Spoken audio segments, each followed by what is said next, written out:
Ya. Yuk. Udah?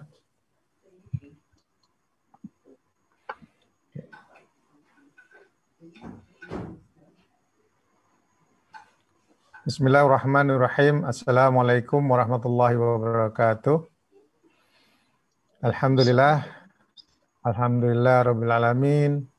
Wassalatu wassalam asrafil anbiya wal mursalin sayyidina Muhammadin wa ala alihi wa ashabihi ajmain. Amma ba'du. Alhamdulillah, Bapak dan Ibu kalian yang dirahmati Allah, pecinta IMSA juga yang ikut aktif di dalam kelas kajian Ulumul Quran yang diasuh oleh Ustadz Dr. Saiful Bahri LCMA. Saat ini insya Allah kita di seri yang ke-26, yaitu sinonim di dalam Al-Quran. Hari ini hari Sabtu, tanggal 23 di Amerika, waktu pukul 2:33. Dan di Indonesia hari Ahad, tanggal 24 Januari, jam 5:33. Dan cuaca di Los Angeles, saya di Los Angeles, Adi sebagai moderator, sedang hujan. Ya, ini saya agak pindah ke ruang dalam karena yang di luar biasanya sudah dingin dan suara hujan kerotok-kerotok. Jadi mengganggu acara nanti. Jadi saya di dalam kamar nih, di ruang salat, insyaallah. Mudah-mudahan tidak mengurangi kualitas, walaupun mungkin kadang ada suara yang kurang dikehendaki.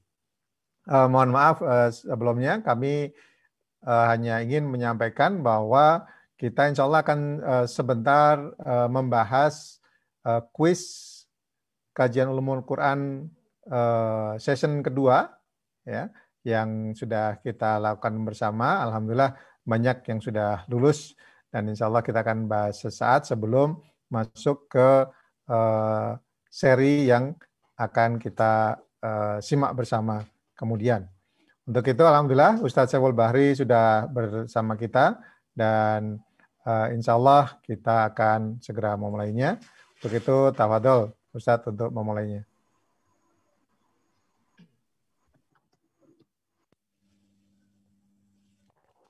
Baik, terima kasih Ustadz Adi. Assalamualaikum warahmatullahi wabarakatuh. Waalaikumsalam warahmatullahi wabarakatuh. Bismillahirrahmanirrahim. Alhamdulillahilladzi hadana lil Islam wa akramana bil iman wa faddalana bil Qur'an. Allahumma salli wa sallim wa barik ala nabiyyina Muhammadin sallallahu alaihi wasallam wa ala alihi wa ashabihi al-kiram, amma ba'd. Bapak Ibu sekalian, para pecinta Al-Quran, terkhusus para pegiat dan jamaah IMSA, baik yang ada di Amerika dan Kanada atau yang ada di Indonesia atau tempat lainnya.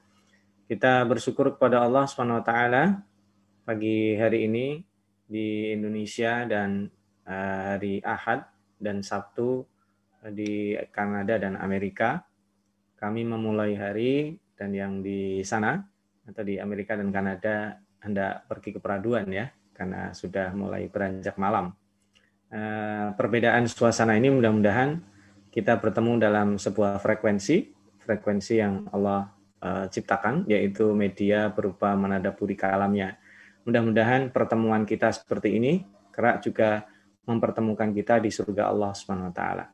Bapak Ibu sekalian yang dirahmati Allah, pagi ini saya akan coba untuk menjawab dulu. Ada 3 pertanyaan. Saya mohon maaf keingatnya itu sewaktu-waktu ya, padahal sebenarnya bisa saya jawab, tapi ini nampaknya ada ya kalau disebut lupa, kalau nggak disebut lupa ya karena memang ketumpuk-tumpuk ya.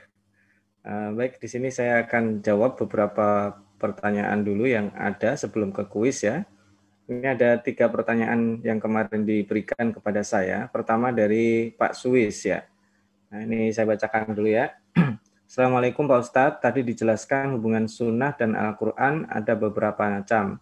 Kalau untuk diamnya Rasul terhadap apa yang diperbuat oleh sahabat termasuk dalam kategori sunnah.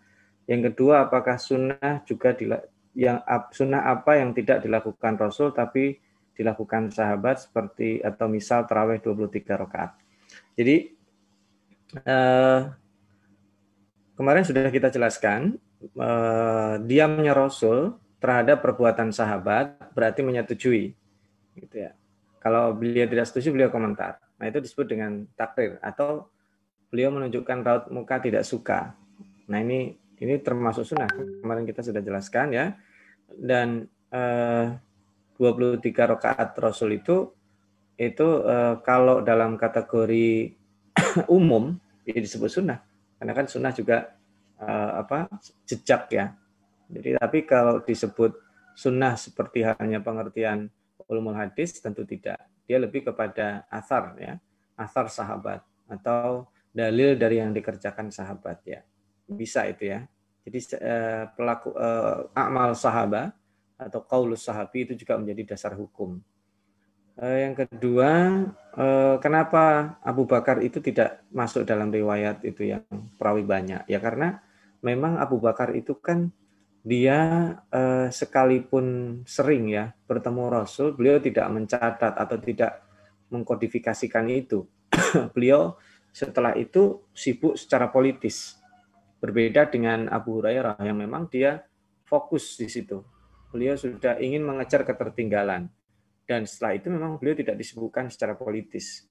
Ya sama aja kalau seandainya sekarang hari ini pejabat di tingkat rektorat atau dekanat itu kan mendapat kelonggaran dalam pengajaran dan juga termasuk penelitian karena memang tugas-tugas struktural di kampus beda dengan dosen biasa. Kira-kira kurang lebih seperti itu.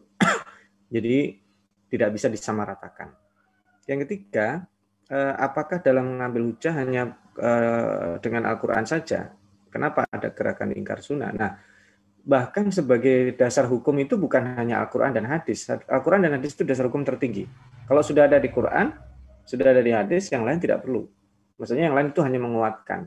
Kalau di Quran nggak ada, di hadis nggak ada, ya nanti ada di ijma sahabat. Nggak ada di qiyas, ya nggak ada lagi terus ada turunannya di dalam pengambilan dasar hukum Islam. Makanya kemarin saya bilang sebenarnya kalau sudah tahu struktur Quran dan hadis, perlu juga belajar usul fikih.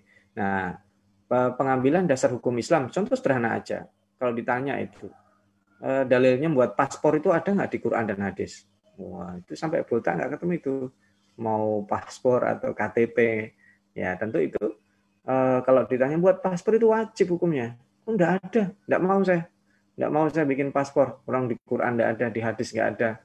Ya enggak, kalau paspor kita enggak buat ya kita enggak akan kemana-mana gitu. Atau KTP misalnya. KTP itu wajib, enggak ada, enggak mau saya, enggak ada hukumnya dari Quran, enggak ada dari hadis. Nah, itu lebih parah lagi karena memang terkait dengan kehidupan modern tidak hanya tiga itu. Baik, itu sebagai jawaban singkat saja. Saya belum bisa menjawab kemarin, harusnya saya jawab dengan voice note. Sekarang saya akan coba ke kuis ya.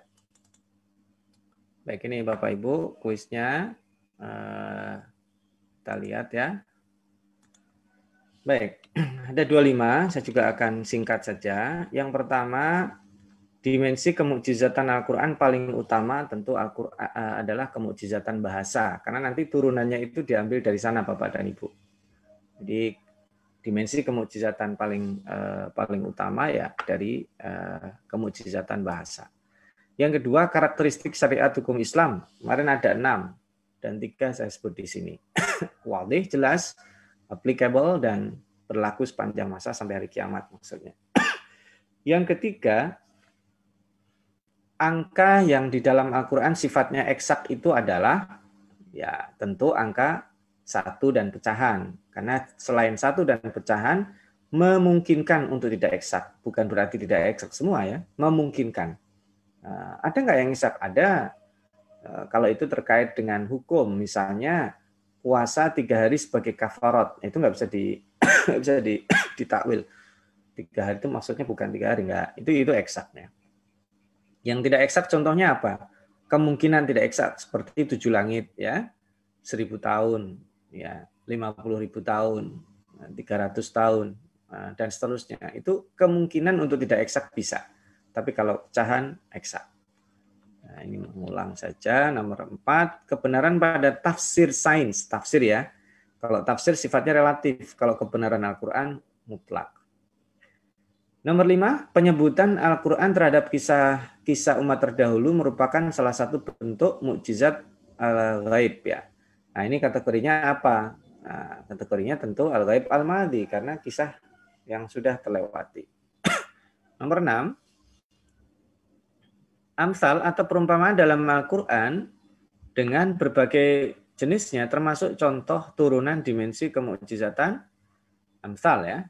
Itu tentu kemukjizatan visualisasi atau taswiri supaya kita bisa membayangkan. Kalau orang ini umpamanya gini dan gini, nah itu berarti kita dipancing untuk membayangkan. Nah, membayangkan itulah yang disebut dengan mukjizat al-ijaz at-taswiri fil Quran.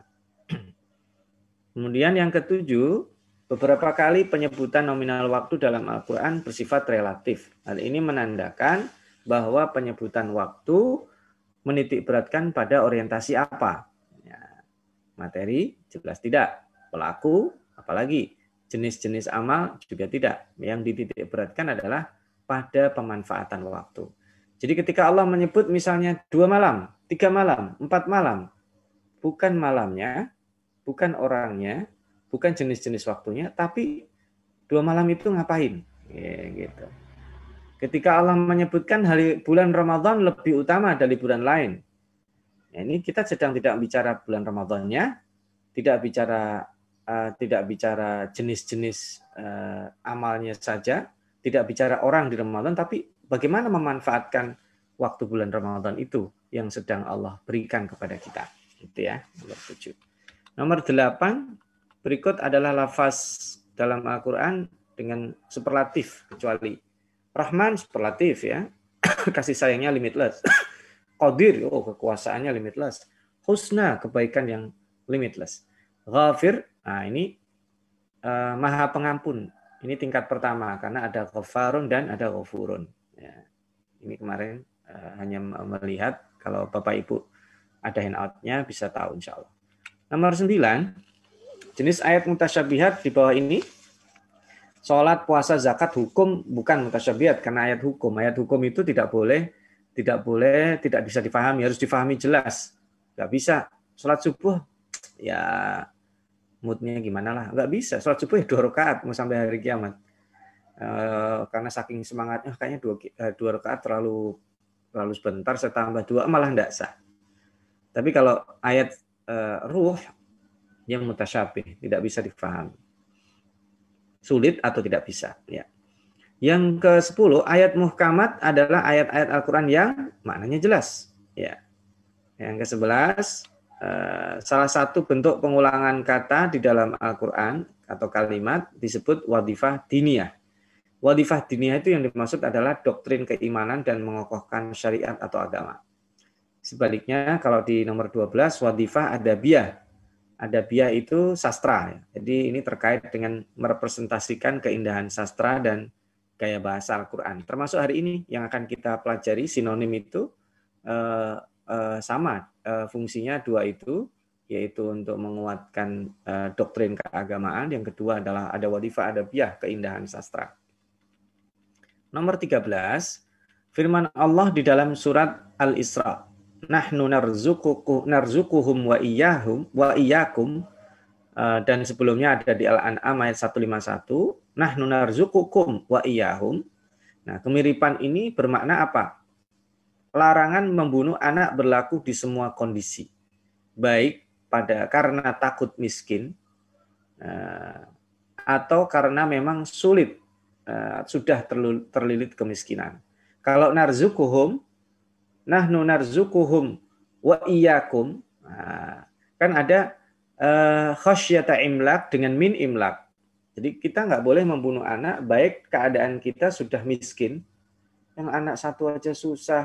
Kalau saya tambah 1 lagi nanti gimana? Udah bunuh aja anak kedua. Nggak boleh. Karena yang beri rezeki adalah Allah. Atau orang ini nggak miskin, tapi dia kalau banyak anak nanti ngebayangin ini sekolahnya berapa. Kalau di negara-negara maju ini asuransinya berapa. Mending nggak usah punya anak lah. Bunuh aja anaknya. Nggak boleh. Baik karena belum miskin tapi takut, atau sudah miskin. Nah, itu dua-duanya tidak boleh membunuh anak. Itu nomor 1 ya, nomor A. 14. Afala yatadabbaruna al-Qur'ana am ala qulubin aqfaluha. Ini maknanya adalah Allah mengecam orang-orang yang tidak menadaburi Al-Qur'an. 15. Yang tidak termasuk syarat-syarat tidak termasuk syarat seorang mufassir ya, kekayaan tentu ya, karena syarat mufassir 3 saja. Syarat kompetensi, asyurut al-ilmiyah, ada asyurut as-syakhsiyah, syarat kepribadian, dan yang ketiga adalah syarat metodologis ya. Yang ke-16, berikut ini yang tidak termasuk kendala penerjemahan Al-Quran. Ya, ini pertemuan terakhir di sesi kedua membahas tentang itu. Struktur, kelengkapan bahasa sumber dan bahasa sasaran ada perbedaan. Ini masalah. Ada istilah khusus tentu seperti nusus ya. Nanti insya Allah kita juga jelaskan. Sulitnya mempelajari bahasa Arab sebagai bahasa sumber. Ini kendala, tetapi sebenarnya tidak menjadi kendala karena bisa dipelajari. Ya. Kalau A, B, dan D itu adalah kendala yang tidak bisa dihindari. Kalau C itu pada faktanya ada orang-orang tertentu bisa melakukan itu. Nomor 17, ahli kitab diberikan akses bisa paham Taurat yang diturunkan kepada Nabi Musa ternyata mendustakan Al-Quran dan Nabi. Nah, mereka diumpamakan seperti keledai yang memikul buku-buku tebal. Kamatsalil himar yahmilu asfara. Jadi nggak ada gunanya. Nah, perumpamaan ini disebut perumpamaan apa? Nah, ini jenisnya ya. Perumpamaan yang jelas, nggak pakai tedeng aling-aling. Jadi disebut amsal musarrahah. Ada perumpamaan yang terkandung, yang implisit disebut amsal kamina, ada yang mursalah, jadi tidak pada peristiwa tertentu. Oh, ini seperti ini dan ini. Mengulang saja. Silakan handout-nya dilihat. Yang 18, berikut ini pernyataan yang terkait dengan penerjemahan Al-Quran kecuali ya. Syarat penerjemah cukup dengan memahami bahasa sumber bahasa Arab dengan baik. Oh, tentu tidak benar. Dia syarat penerjemah itu harus paham bahasa sumber bahasa Arab dan bahasa Indonesia. Ada dia orang Indonesia mungkin lahir di negeri Arab, sejak kecil bisa bahasa Arab, tapi dia nggak bisa bahasa Indonesia, ya nggak bisa jadi penerjemah. Gitu. Kalau di Arab ada juga yang sejak kecil lahir di Arab, ya, besar di Arab, meninggal di Arab, nggak bisa bahasa Arab, ya, unta. Ya. Baik, nomor 19 kita lanjutkan. Di antara makna bahasa dari tafsir adalah al-bayan. Al-bayan itu artinya adalah menjelaskan. Kemudian nomor 20, tahapan-tahapan hukum pengharaman riba di dalam Al-Quran. Ada tahap 1, riba itu tidak berkembang. Tahap 2, Allah tidak menyukai atau membenci orang-orang Yahudi. Salah satu sebab dibencinya karena mereka memakan harta riba. Itu level 2. Level 3, la ta'kulu riba adha'afa mudha'afah. Jadi kalau minjem 100 balikin 200 nggak boleh. Minjem 100 balikin 105 boleh. Itu di tahap ketiga. Begitu sudah dilakukan, maka tahap finalnya adalah wadharu ma baqiya minar riba. Nah, tahapan-tahapan ini disebut apa? Disebut dimensi kemukjizatan syariat Allah. Itu contohnya. Nomor 21, menurut ulama kontemporer, tafsir ilmi, pendekatan saintifik terhadap Al-Quran diperbolehkan karena A, semua penemuan ilmiah sudah ada dalam Al-Quran. Nah, tentu terlalu naif kalau kita katakan ini. B, kebanyakan negara mayoritas muslim masih terbelakang dan kurang maju. Perlu disupport berarti. Oh, enggak juga. C, banyaknya ilmuwan muslim yang sedang belajar di negara maju. Ya enggak ada hubungannya dengan pertanyaan tadi ya. Yang kita jadikan sandaran adalah yang jawaban yang keempat, karena melalui tafsir ilmi itu bisa dijadikan dakwah selama tidak bertentangan dengan kaidah penafsiran. Yang ke-22, ini terkait dengan penciptaan bumi dan langit yang disebut dengan 6 hari ya. 6 hari di sini bukan hari seperti kita, tapi 6 masa. 23, jenis al-ghaib yang tidak disebutkan di dalam Al-Quran. Nah, ini ada ghaibil madhi, ghaibil hadir, ghaibil mustaqbal, dan ghaibil mu'abbad itu enggak ada. Sesuatu yang kita nggak tahu selama-lamanya itu nggak ada. Karena nanti akan dibuka hijab oleh Allah. Nah, makanya itu nggak ada di dalam Al-Quran, disebut dengan Al-Ghaibil Mu'abbad, istilah itu juga nggak ada. 24, nama Nabi yang paling banyak disebut di dalam Al-Quran, Nabi Musa tentunya. 25, ada kemiripan redaksi dalam Al-Quran mengisyaratkan adanya ketersalingan. Karena Al-Quran itu menafsirkan satu ayat dengan ayat lainnya. Nah ini Bapak dan Ibu sekalian, review saja. Sebenarnya harusnya kemarin reviewnya sebelum kita mulai di sesi perdana atau serial yang ke-26 pada sesi ketiga. Baik, Bapak Ibu, saya kira cukup ya. Nanti jika ada pertanyaan boleh ya.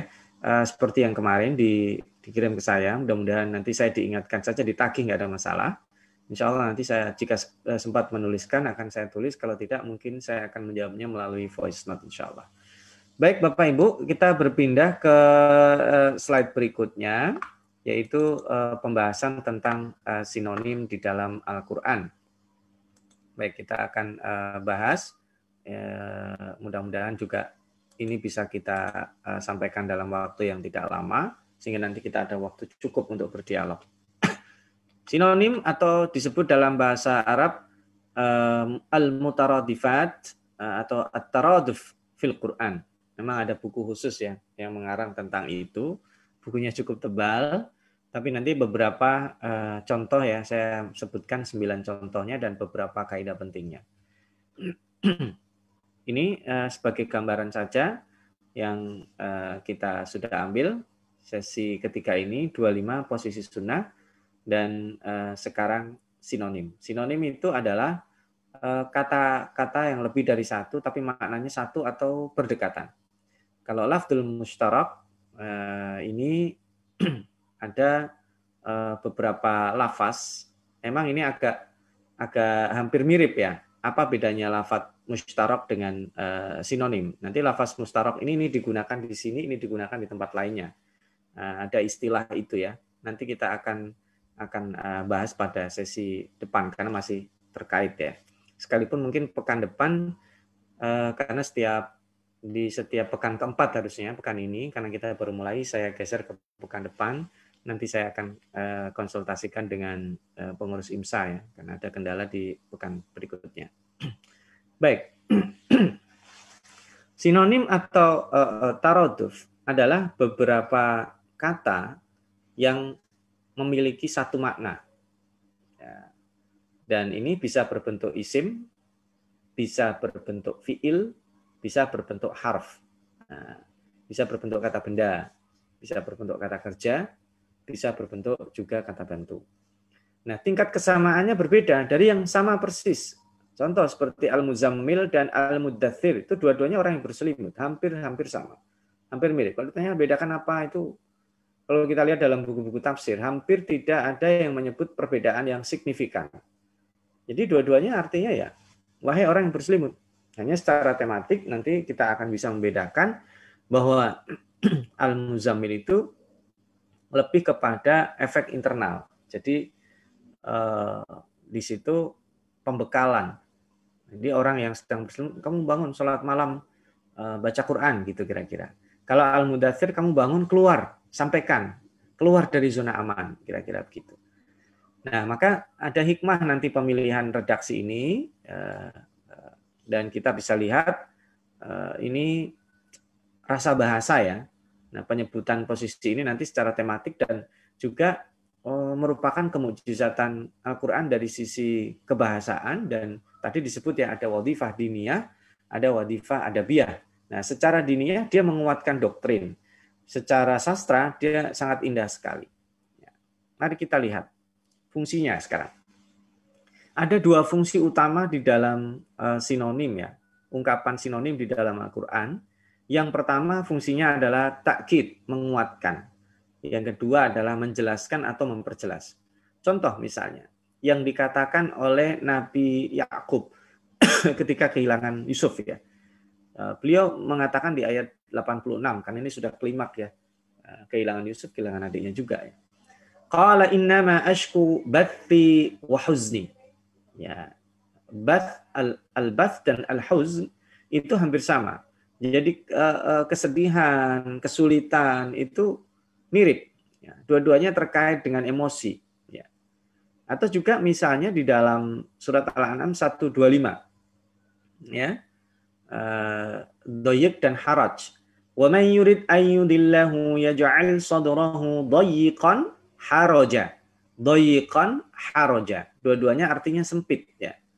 Jadi ternyata kalau diteruskan ini masih ada ya. Dayiqan harajan ka'annama yas'adu fis sama. Jadi seolah-olah dia naik ke langit. Nah, ini orang kalau naik ke langit itu sesak secara nafas ya.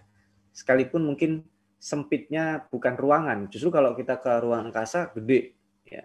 Nah, sempitnya itu bukan berarti sempit. Dayiq itu bisa dipakai biasanya untuk tempat, tetapi di sini tidak makna aslinya. Ini dua-duanya menguatkan. Doyik, ya dimaksud doyik itu haraj, menyebabkan tidak enak, sesak. Sempitnya menyebabkan tidak enak. Ya, karena ada juga orang kalau dia lapang, tempatnya sempit, ya enak aja. Gitu. Tidak semuanya menyebabkan sesak ya, atau tidak enak. Lalu ada juga al-hams dan al-lams. Wailul likulli humazatil lumazah. Wail, celaka. Wail itu juga artinya banyak. Nah ini maksud saya, makna mustarak itu begini. Wail itu makna mustarak. Jadi lafadznya satu, maknanya beda. Beda dengan sinonim. Lafadznya 2, 3, maknanya 1. Nah, ini kebalikan dari sinonim ya, taratuf itu. Nanti sesi berikutnya insya Allah. Wail itu maknanya celaka, tapi juga bisa berarti sebuah lembah yang ada di dalam neraka jahanam. Nah itu. Likulli humazatil lumazah. Humazah para pengumpat. Lumazah, para pencela, terjemahan di bahasa kita. Padahal sebenarnya al-hams dan al-lams itu cara mengumpatnya apa? Kalau orang mengumpat dengan mulut, dengan tulisan, itu disebut al-hams. Al-lams itu dengan isyarat. Ada yang menyatakan sebaliknya. Jadi ini menguatkan.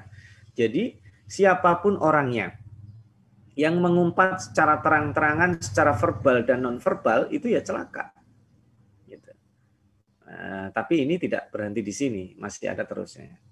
Di jama' amalan wa'addadahu dan seterusnya. Ini fungsi menguatkan ya. Jadi disebut dua makna. Ya sama kalau kita menuliskan di dalam bahasa Indonesia. Pemandangan yang sangat indah, cantik, mempesona. Nah itu kan indah, cantik, mempesona.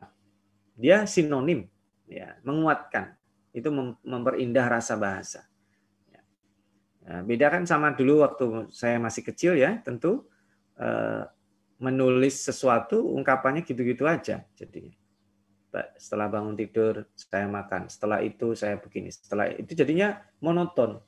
Maka dengan adanya variasi lafaz-lafaz tapi maknanya juga tidak jauh beda, itu luar biasa. Nah, yang kedua sifatnya menjelaskan. Oh ini saya ambil satu contoh, ini berat ini contohnya. An-Nisa 128. Wa in imra'atun khafat min ba'liha nusyuzan aw i'rada. Masya Allah. Nusus atau berpaling. Jadi ini sinonim yang sifatnya menjelaskan. Jadi nusus itu sesungguhnya artinya berpaling. Nah, tapi selama ini di otak manusia, di otak kita, secara umum kalau disebut nusus itu lalinya pelakunya perempuan. Padahal tidak. Di ayat 34-35 ya, ketika Allah menyebutkan di surat An-Nisa ya, wallati takhafuna nusyuzahunna, itu diartikan pembangkangan. Padahal sebenarnya kalau dalam bahasa Indonesia pun tidak diartikan. Itu bukan pembangkangan tapi berpaling. Arti berpaling itu maksudnya begini. Ya, dia menyebabkan suaminya tidak nyaman, diperintah mungkin tidak mau, atau ada request yang tidak terpenuhi, atau bahkan menyakiti hatinya. Dia berpaling kan, itu maknanya. Jadi bukan pembangkangan arti nusus itu. Nah, tetapi di ayat 128 itu sifatnya memperjelas makna berpaling apa yang disebut. Oh, kalau ada seorang perempuan mengkhawatirkan, mencemaskan, takut terhadap apa yang dikerjakan suaminya, apa yang dikerjakan nusus. Nusus itu apa di sini maknanya? I'rad. Mengabaikan dia, berpaling dari perempuan itu maknanya apa? Ya enggak. Kalau laki-laki berpaling dari istrinya, berpalingnya bukan ke tembok, tapi berpalingnya ke perempuan lain. Mohon izin, itu dalam makna umumnya. Kalau hari ini belum tentu. Yang paling menyakitkan kalau suami berpaling bukan ke perempuan lain. Itu juga sudah menyedihkan, berpalingnya kepada laki-laki lain. Na'udzubillah min dzalik ya. Itu terjadi sudah zaman edan kalau disebut sekarang. Baik, kita tinggalkan itu ya. Jadi ini fungsinya dua, menguatkan atau memperjelas. Nah, sekarang kita masuk ke contohnya. Saya mengetengahkan 9 contoh ya, mudah-mudahan bisa kita ulas. Yang pertama, al-hulmu dan ar-ru'ya. Ya. Dua-duanya artinya mimpi. Tapi al-hulm itu disebut secara plural. Ya, karena disebut single tidak ada di dalam Al-Quran. Sebanyak 3 kali. Dan ini lebih merupakan mimpi ya. Disebut di dalam surat Yusuf ayat 44 ya, dan disebut di dalam surat Al-Anbiya. Wa ma kunna bi ta'wilil ahlami bi'alimin. Itu pernyataan para penakwil mimpi yang give up dengan mimpinya Raja Mesir yang melihat sab'a baqaratin siman, ada 8 sapi gemuk, ya'kuluhunna sab'un ijaf, dimakan sapi yang yang kering, yang kurus ya. Kemudian ada 7 bulir gandum yang ranum dan sampingnya 7 bulir gandum yang juga kering. Itu disebut ahlam. Ahlam itu mimpi, bunga tidur. Tetapi ketika disebut ar-ru'ya dalam bentuk single ya, itu merupakan berkaitan dengan ru'ya shadiqah, mimpi yang bisa menjadi kenyataan. Nah, maka kita lihat di dalam Al-Quran itu seringnya bahasanya ara, ru'ya, dari kata-kata ro'a, ru'ya. Maka misalnya kita ambil di dalam surat Al-Fatah ayat 27 misalnya. A'udzubillahi minasyaitonirrajim. Laqad sadaqallahu rasulahu ru'ya. Allah SWT ingin membuktikan kebenaran mimpi Rasulullah SAW. La tadkhulunnal masjidal harama insyaallahu aminin muhalliqina ru'usakum wa muqassirina la takhafun. Itu janji Allah, dan itu diperlihatkan di dalam mimpi lalu dijelaskan di dalam surat Al-Fatah ayat 27. Jadi kalau mimpi bunga tidur itu disebut dengan ahlam dalam Al-Quran. Tapi kalau mimpi kemungkinan bisa menjadi kenyataan, itu terkait dengan mimpi orang-orang baik, orang-orang saleh, dan terutama adalah para nabi, dan ini disebut lebih banyak, itu 7 kali. Baik, yang kedua, di sini ada anasa dan absara. Ini turunan katanya ya. Dua-duanya melihat dengan mata atau melihat dengan lain. Inni anastu nara la'alli atikum minha, di dalam surat Taha ya. Ketika Nabi Musa alaihissalam dalam perjalanan dari Madian ke Mesir, di tengah perjalanan itu gelap gulita, dingin, panas, beliau hendak menyalakan perapian di tengah musim dingin yang gelap sekali, tidak berhasil. Lalu kemudian beliau melihat cahaya. Ini anastu nara. Jadi melihat, merasakan kayak ada cahaya, bukan halusinasi. Nah, ini melihat api atau cahaya. Jadi ternyata melihat seperti itu lebih umum, karena melihatnya bukan hanya dengan mata. Jadi ada non fisiknya. Sama dengan istiqnas di dalam surat An-Nur ya. Al-istiqnas di dalam surat An-Nur itu kan terkait dengan melihat kondisi. Kalau mau bertamu itu disebut istiqnas, bukan sekedar minta izin, kita tahu diri. Mau bertamu ke rumah orang jam 12 malam, ya itu fiqhul istiqnasnya kurang tepat. Sekalipun kecuali urgen ya, ke tempat dokter ini ada nyawa yang harus diselamatkan. Nah itu istiqnas itu melihat bukan hanya dengan mata, tapi melihat kondisi ya. Beda dengan absara.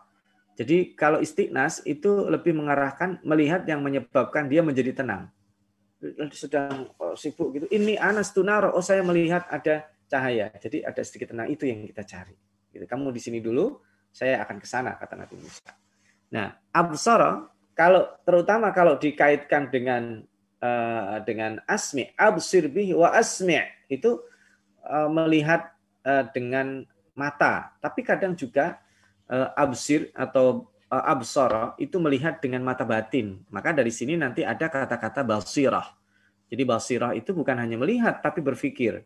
Kalau anasa melihat yang menyebabkan secara non fisik mengarah kepada ketenangan. Tapi kalau basara, absara itu melihat dan kemudian larinya kepada aktivitas berpikir. Kurang-kurang lebih begitulah. Ya.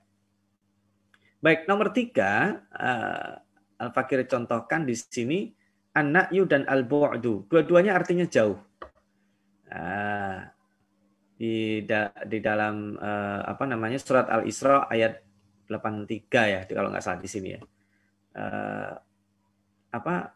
Laqad an'amna 'alal insani wa a'rada wa na'a bijanibi. Jadi ketika manusia diberikan nikmat oleh Allah Subhanahu wa taala itu justru dia a'rada wa na'a bijanibi. Wa idza massahu syarru ya'usa kana ya'usa. Jadi ketika ditimpa sedikit masalah dia frustasi. Dia udah dikasih kesehatan bertahun-tahun, baru sakit sedikit, Masya Allah, udah kayaknya sengsara seumur hidup. Itu sifat manusia. Ya. Kita nih mohon izin, mohon maaf. Dalam sebulan sehat walafiat. Sakit sehari, itu kayaknya sehat yang 30 hari itu hilang. Dalam 30 tahun sehat, sakitnya nggak berarti. Kemudian ada sakit parah 2 hari, itu hilang. Itu sifat manusia begitu. Wa na'a bijanibi, dia menjauh. A'rada, berpaling dari Allah. Nah, jadi ini jauhnya lebih bersifat bukan jauh secara fisik. Wa na'a bijanibi itu jauh, menolak. Jauh, sikapnya jadi menjauh. Berbeda dengan perkataan al-bu'du. Al-bu'du itu sifatnya bisa fisik, bisa maknawi, tetapi kita bisa lihat misalnya contohnya di dalam surat apa ya? Sini saya pilih di dalam surat At-Taubah ya. At-Taubah 42 misalnya. Ya, ketika ada perintah berjihad. Ya, infiru khifafan wa thiqalan wa jahidu bi amwalikum wa anfusikum fi sabilillahi dzalikum khairul lakum in kuntum ta'lamun, ayat 41. Ayat 42-nya bunyinya apa? Lau kana aradan qariba wa safaran qasida lattaba'uka walakin ba'udat alaihimus syuqqa. Ba'udat. Jadi kalau orang-orang munafik itu kalau perjuangannya pendek, cepat menghasilkan, mereka akan cepat ikut. Tapi ini kan perjuangan yang panjang. Makanya wa sayahlifuna billahi law istata'na la kharajna ma'akum. Mereka bersumpah kepada Allah. Al-halaf. Ya, nanti nomor 4-nya itu tentang sumpah. Jadi kalau an-na'yu itu jauhnya jauh non fisik, tapi al-bu'du itu dipakai untuk jauh fisik dan jauh non fisik, ya, lebih umum di situ. Nah, ini kekayaan bahasa Al-Qur'an ya. Kenapa enggak pakai al-bu'du saja atau dipakai an-na'yu? An-na'yu itu lebih sedikit, kalau al-bu'du lebih banyak, disebutnya lebih banyak dia. Karena umumnya jauh itu ba'id ya. Yang keempat, ada disebut dengan halaf di sini. Halafa artinya bersumpah, aqsama artinya bersumpah juga. Tetapi sumpah yang dihasilkan dari ragu itu umumnya disebut dengan halaf. Yang orang disebut banyak sumpahnya halaf, dan itu dicela oleh Allah. Halafim mahin. Jadi orang yang banyak bersumpah karena dia meragukan, ya berarti orang kalau banyak bersumpah dia tidak percaya diri dengan itu. Beda dengan bersumpah kalau disebut aqsama, dan itu Allah juga bersumpah. Fala uqsimu biyaumil qiyamah. Fala uqsimu bimawaqi'in nujum. Allah yang bersumpah. Ini bukan berarti Allah ragu, enggak. Sumpah yang pasti benar di sini. Innahu laqasamul lidhi hijr. Nah, dalam surat Al-Fajr ayat 5 itu. Jadi kalau halaf itu sumpah, mungkin salah satu ciri-ciri orang munafik, halaf itu. Wa idza akhlafa, kalau orang munafik itu kalau dia bersumpah menyelisihi. Wa idza tumina, kalau dia diberi amanah dia berkhianat, khana. Wa idza haddatsa kadzdzab. Kalau dia kadzdzab, kalau dia berbicara dia berdusta. Kalau dia bersumpah dia enggak menepati. Dia berjanji enggak menepati. Sehingga kita mafhum aja. Besok saya datang, enggak bisa jadi dia enggak datang. Gitu. Karena sumpahnya dia itu udah ringan, jadi tidak merasa bahwa itu sesuatu komitmen yang harus dipenuhi. Itu bedanya halaf dengan aksam. Nah ini juga ini lebih berat. Al-Fakir membaca berkali-kali itu hampir tidak ada bedanya sebenarnya. Jadi kemiripannya itu hampir mirip. Memang pecah sama hancur itu mungkin kalau di otak kita pecah itu masih ada terlihat, sementara hancur yang sering disebut hancur berkeping-keping ada tambahannya itu bisa jadi hancurnya lebur banget gitu. Contoh misalnya, lau anzalna hadzal qur'ana ala jabalin la ra'aitahu khashi'an mutasaddi'a.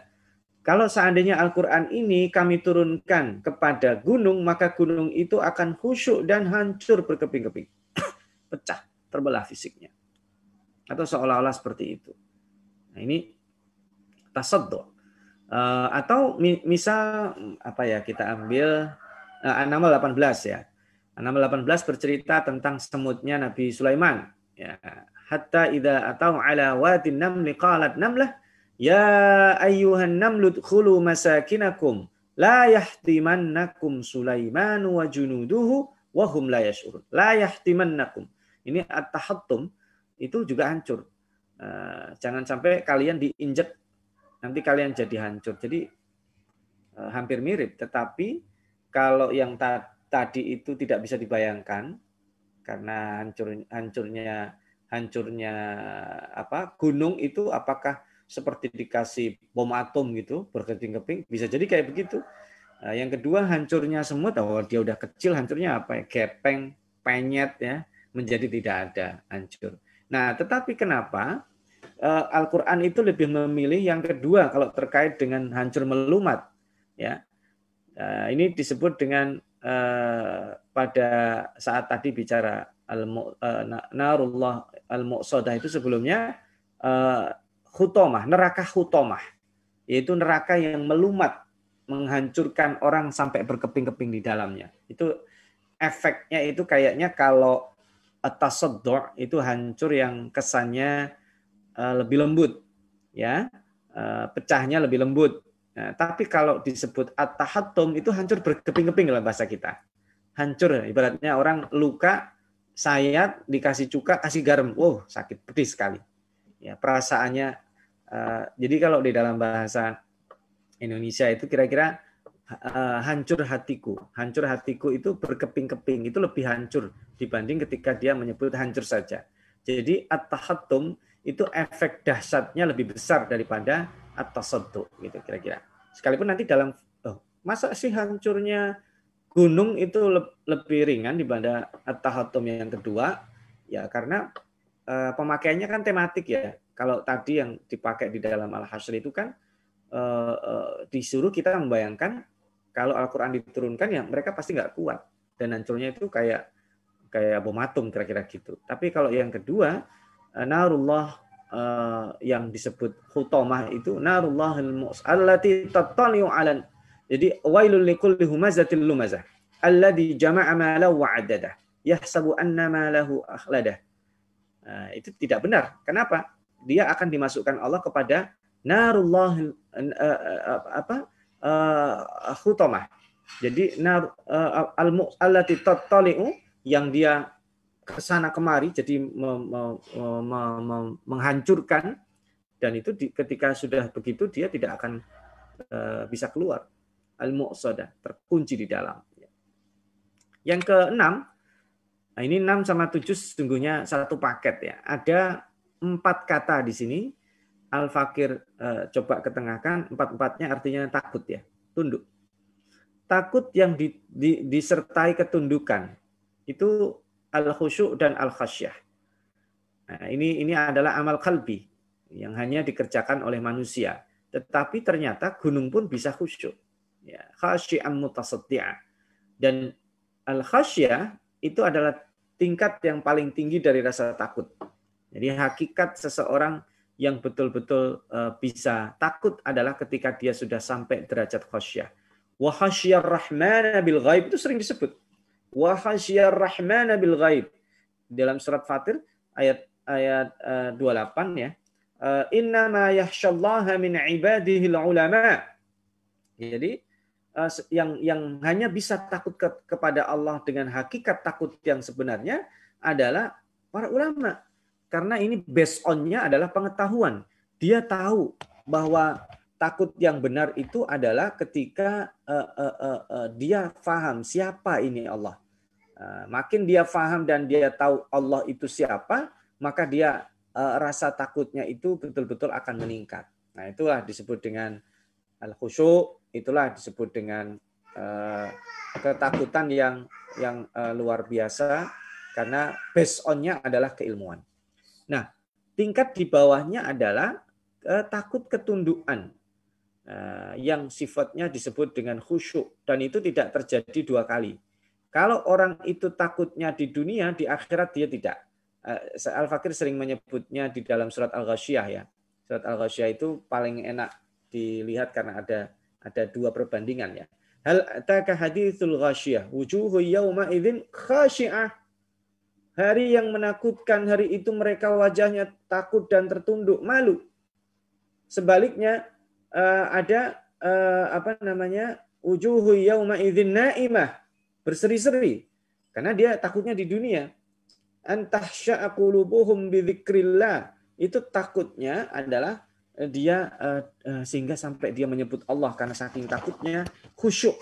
Dan khusyuk itu kan orang khusyuk dia takut kepada Allah sehingga dia bisa fokus dan konsentrasi. Nah, itu perbedaan al-khasyah dan al-khusyuk. Nah, sementara apa bedanya al-khauf dengan al-khudu? Al-khauf itu derajat takut yang paling rendah. Ya, makanya di surat Al-Baqarah 155 Allah menyebutkan apa? Walana bluwannakum bisyai'in, di situ ya. Bisyai'in, dengan sedikit dari rasa takut dan rasa lapar. Ini Allah mencoba kita itu bisyai'in minal khaufi wal ju'. Itu Allah mencoba kita dengan rasa takut. Rasa takut manusia itu bermacam-macam. Ada yang takut miskin, ada yang takut ditinggal, ada yang takut nggak punya harta, ada yang takut kehilangan jabatan. Nah, itu cobaan sesungguhnya. Kita apakah berarti sifat takutnya sifat takut yang materi. Tapi kalau dia takut, saya takut kalau nanti meninggal, Masya Allah. Anak-anak saya, apakah mereka masih bisa baca Quran? Apakah mereka masih mau sholat? Apakah mereka masih mau meneruskan perjuangan ayahnya? Apakah mereka, itu ketakutan juga sama. Apakah nanti, makanya itu tidak ada bahasanya pakai takut yang rendah. Takut derajat paling tinggi nanti. Karena ketakutannya yang benar kayak begitu. Jadi harusnya dia takut, mengkhawatirkan sifatnya bukan materi. Benar, kita takut anak kita tidak bisa makan, tidak bisa sekolah, tidak punya harta. Tapi itu ketakutan standar yang rendah, paling kecil. Ketakutan yang paling besar harusnya yang terkait dengan Allah. Saya nanti kalau sudah terbaring jasadnya, ruh saya nggak tahu di mana. Itu nanti kayak apa saya? Ketika saya nanti dibangkitkan di hari kiamat, itu nanti pada waktu hari kiamat saya seperti apa? Itu ketakutan yang paling tinggi. Makanya kalau dia tracknya baik, dia naik, habis takut, dia pasti khudu. Khudu itu ketakutan yang tunduk. Atau memang ini kata-kata khudu yang disebut secara literal, itu sedikit. Atau bahkan kita jumpai hanya di surat Al-Ahzab ayat 32, dan itu sifatnya adalah wala tahdha'na, yaitu merendahkan suara. Jadi al-khudu, sebenarnya kalau dalam bahasa Arab, al-khudu itu ya gitu. Sami'na wa ata'na. Dia kayak gitu takut. Ya. Nah, wala tahdha'na itu digunakan untuk istri Nabi supaya kalau ngomongnya tegas. Wala tahdha'na fil qaul. Fayat ma'alladzi dan menyebabkan orang yang mendengarnya itu tamak. Jadi menyebabkan orang yang di dalam hatinya tamak itu ada rasa sakit hati. Karena sakit hati bukan dalam bahasa Indonesia, yang hatinya sedang sakit. Kenapa perempuan tidak boleh ya melenggak-lenggokkan suaranya kalau ngobrol sama laki-laki yang bukan suaminya, bukan saudaranya, bukan mahramnya? Kenapa? karena laki-laki yang dia ajak bicara itu tidak dalam kondisi fit selalu. Bisa jadi dia sedang ada masalah sama istrinya, atau dia sedang sakit, imannya sedang lemah, maka habis itu nanti ada perkataan yang tidak baik. Makanya ya ini tidak hanya berlaku bagi perempuan memang, tetapi perempuan lebih utama itu karena apa? Karena lebih seperti itu. Jadi kalau perempuan justru menyukai laki-laki yang begitu malah tidak disukai secara umum. Dia suka laki-laki yang tegas. Sebaliknya, laki-laki ke perempuan itu, kalau dia melihat aduh suaranya mendayu-dayu, nah itu yang menyebabkan hati sakit. Al-khudu, tunduk, yang menyebabkan seseorang atau disebabkan karena takut. Mudah-mudahan suara saya masih terdengar karena ini hujan cukup deras di sini ya. Ya, saya dekatkan mikrofonnya saja ya. Saya lanjutkan. Nah, ini hierarki rasa takut. Jadi rasa takut hierarkinya itu dari yang paling rendah disebut dengan khauf. Lalu kemudian kalau dia benar tracknya dia menjadi khudu. Tunduk dan taat pada syariat Allah. Kemudian dia tracknya akan naik menjadi khusyuk. Dia fokus, komitmen. Dan kalau sudah benar, maka dia akan mencapai hierarki rasa takut yang paling tinggi, yaitu disebut dengan al-khasyah tadi itu. Innama yakhsyallaha min ibadihil ulama. Nah, kalau dalam surat An-Nisa itu wal yakhsyal ladina law taraku min khalfihim dzurriyyatan du'afa. Hendaklah seseorang itu takut meninggalkan generasi yang lemah. Generasi yang lemah itu bukan hanya lemah, yang ditakutkan bukan lemah secara ekonomi dan pendidikan, tetapi lemah secara ilmu, doktrin terkait dengan apa yang disebut ketakutan kepada Allah. Kalau itu basicnya lemah, berat itu. Makanya yang digunakan yang paling maksimal yaitu al-khasyah. Ya. Baik, sekarang ke 8. Ya, masih ada 2 lagi ya, 8 dan nanti terakhir 9. Kata nikmat itu disebut kadang an-ni'mah, kadang an-na'im. Kalau naim itu utamanya diulang-ulang selama 17 kali itu ya terkait dengan kenikmatan surga. Jannatun na'im atau jannatun wa na'im ya itu nikmat surga yang belum terjadi. Tapi Allah menggambarkan kenikmatan yang superlatif. Na'im. Berbeda dengan nikmat. Ya Bani Israila udhkuru ni'mati allati an'amtu alaikum. Ya ayyuhalladzina amanu dzkuru ni'matallahi 'alaikum. Dalam surat Al-Ahzab ya. Idja'atkum junudun fa arsalna 'alaihim rihan wa junudan lam tarawha. Dan ini yang paling banyak. Ya beda tipis lah, yang satu diulang 17 kali na'im, sementara ni'mah ini diulang sebanyak 25 kali. Karena nikmat ini lebih kepada umum dan sudah terjadi. Kalau na'im itu belum terjadi karena nanti di surga. Sementara nikmat ini umum, nikmat fisik, nikmat non fisik, nikmat di dunia, nikmat di akhirat. Tetapi kalau na'im itu lebih adalah nikmat di akhirat. Nah, kita masuk ke contoh terakhir ya. Yaitu kata-kata imra'ah dan zauj. Kata zauj sendiri itu artinya umum, bisa berarti suami, bisa berarti istri, pasangan ya. Tapi kalau disebut dengan imra'ah, oh ini berarti istri. Jadi imro'ah dan zauj itu bisa berarti satu, istri. Imro'ah juga selain zauj bisa diartikan perempuan. Tapi kalau disebut ini dalam bahasa Indonesia, nyonya fulan. Dulu ada nyonya Soeharto, ya berarti itu istrinya Pak Soeharto. Ya, gitu ya. Nah, tetapi kenapa Al-Quran menyebut imro'ah? Itu karena ada sesuatu yang idealisme yang hilang. Karena kalau zauj itu berarti pasangan yang sangat ideal. Nah, ketika ada masalah nanti ya, kata zaujah itu tidak pernah ditemukan di dalam Al-Quran. Yang ada itu zauj, bisa berarti istri, bisa berarti suami. Tapi kata imro'ah dimunculkan itu ketika memaknai istri, tapi ada ketidakserasian di situ. Baik ketidakserasian secara konteks akhlak, ataupun ketidakserasian secara biologis. Penjelasannya gimana? Ini dia misalnya. Ketika ada perempuan dan suaminya itu tidak sinkron akhlaknya, maka Al-Quran menyebutnya imra'ah. Saya bacakan misalnya di surat At-Tahrim ya. Sebenarnya ini dari ayat ke-10 ya. Ini kepotong ini, mohon maaf. Kalau di ayat 10 disebutkan Daraballahu mathalan lilladina kafaru imra'ata Nuhin wa imra'ata Lut. Nah, dari ayat 10 ya. Jadi Nabi Lut, Nabi Nuh orang baik, tapi istrinya tidak baik. Nah, kalau di sini wa daraballahu mathalan lilladina amanu imra'ata Fir'aun. Fir'aunnya bengis, kejam, zalim, istrinya salehah. Gitu. Nah, ini harusnya saya pengutipan ayatnya salah, harusnya 10 dan 11. Ini saya copy paste-nya ayat 11, 12, harusnya 10 dan 11. Gitu ya. Nah, ada juga yang dua-duanya akhlaknya buruk tapi disebut imra'ah, yaitu Abu Lahab. Wa imra'atuhu hammalatal hatab. Kenapa tidak dikatakan wa zaujuhu hammalatal hatab? Karena ini tidak ideal. Sekalipun dua-duanya akhlaknya buruk, bukan berarti ini pasangan yang ideal. Enggak. Suaminya tukang adu domba, istrinya biang gosip, bigos. Wah, itu klop itu. Enggak. Bukan ideal itu. Itu tidak bagus. Contoh untuk tidak ditiru. Gitu. Ya. Nah, sekarang kalau dua-duanya orang baik, apakah secara otomatis dia adalah pasangan ideal? Ternyata belum tentu.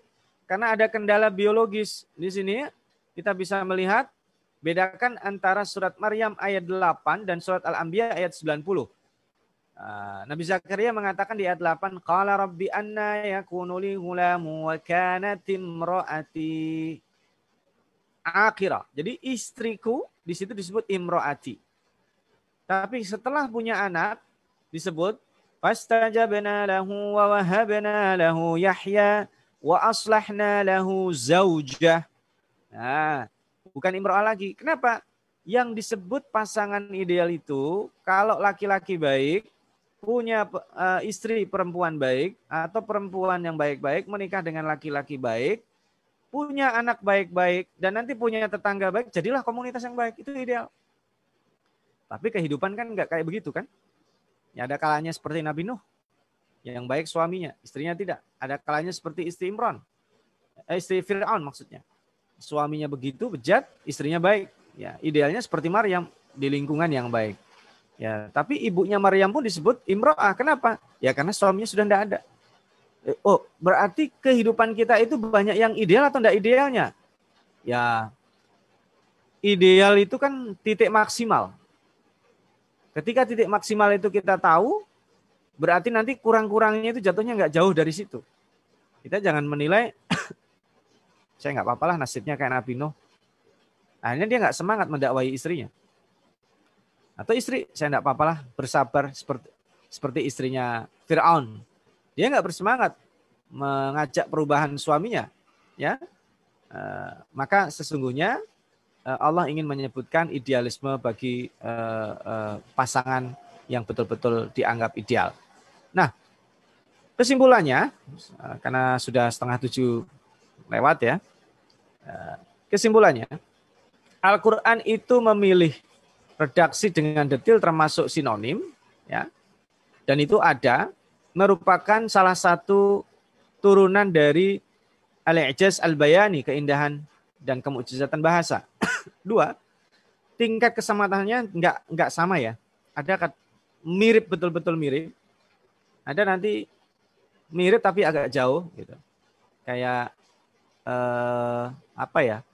Kayak kasus tadi itu yang menjelaskan tentang nusus misalnya. Ya, tentang nusus itu kan case-nya enggak sama. Solusinya juga enggak sama. Nusus yang dilakukan istri ringan dengan nusus yang dilakukan suami berat.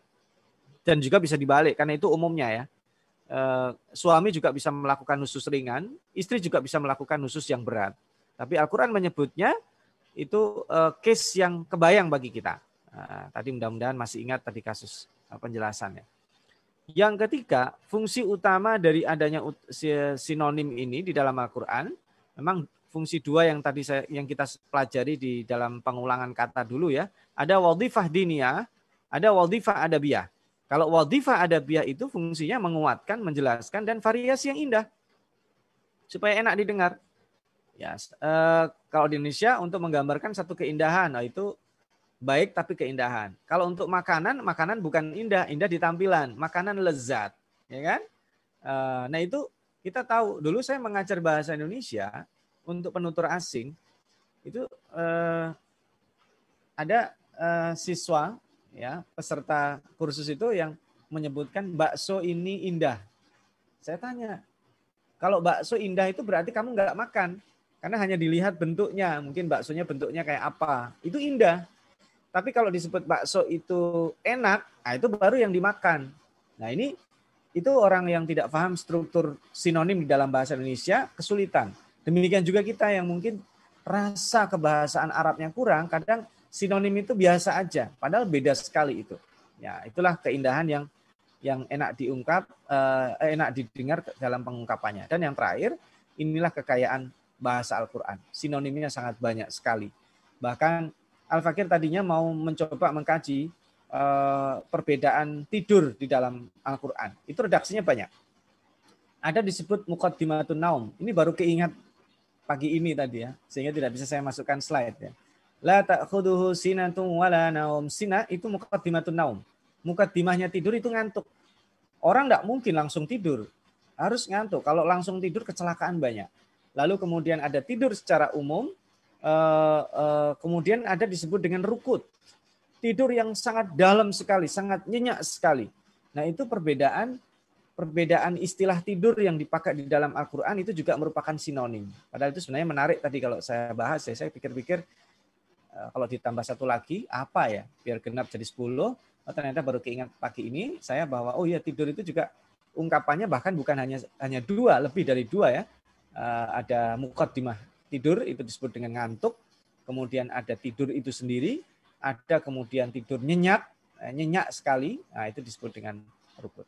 Ini saja saya kira Bapak dan Ibu sekalian, mohon maaf mudah-mudahan tidak terdistrak ya. Tadi ada 3 sesi. Sesi pertama menjawab pertanyaan yang kemarin, kemudian sesi untuk mengulas secara singkat 25 kuis di sesi kedua. Dan saya kira hampir 50 menit tadi saya sampaikan terkait dengan sinonim dalam Al-Quran. Mudah-mudahan suara saya jelas nih karena hujan jelas ya. Di sini hujannya cukup deras. Mudah-mudahan tidak beradu dengan suara hujan. Saya kembalikan kepada Ustadz Adi. Terima kasih. Bisa kita lanjutkan dengan sesi dialog. Wassalamualaikum warahmatullahi wabarakatuh. Waalaikumsalam warahmatullahi wabarakatuh. Jazakumullah khairan katsiran Ustadz Syaiful Bahri yang secara maraton 3 hal dikebut semuanya, ya, yaitu pertama adalah 3 pertanyaan yang pekan lalu belum sempat terjawab, ya, kemudian pembahasan kuis sesi 2, dan yang ketiga adalah seri 26 yaitu sinonim di dalam Al-Quran yang menjadi materi pokok pada hari ini. Alhamdulillah sudah ada beberapa pertanyaan yang muncul dan juga ada yang mengangkat tangannya. Pertama akan saya bacakan dari yang lewat SMS ini, Ustaz. Pertanyaan pertama adalah, dalam banyak ayat Allah menggunakan kata qaumul Lut, tapi dalam surat Qaf menggunakan ikhwanul Lut. Apa signifikannya atau penekanan di situnya, Ustaz?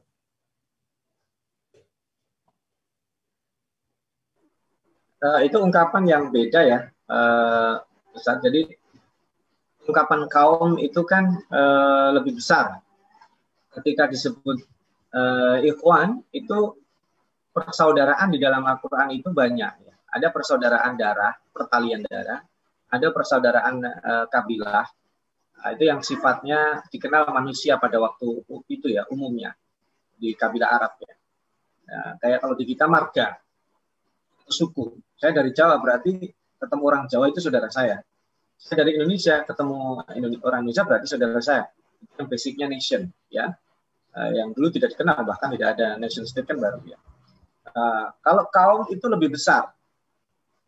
Tapi ketika disebut kebanyakan para nabi itu dengan menggunakan kadzabat Samud kadzabat Tsamud akhahum Salihah. Kadzabat 'Adun akhahum Huda. Jadi mereka itu mendustakan saudara mereka. Nah, jadi ini lebih kepada mengesankan bahwa para nabi itu sebelum menjadi nabi, mereka itu saudara. Saudara itu gimana? Dekat sekali, sangat harmonis, dipercaya.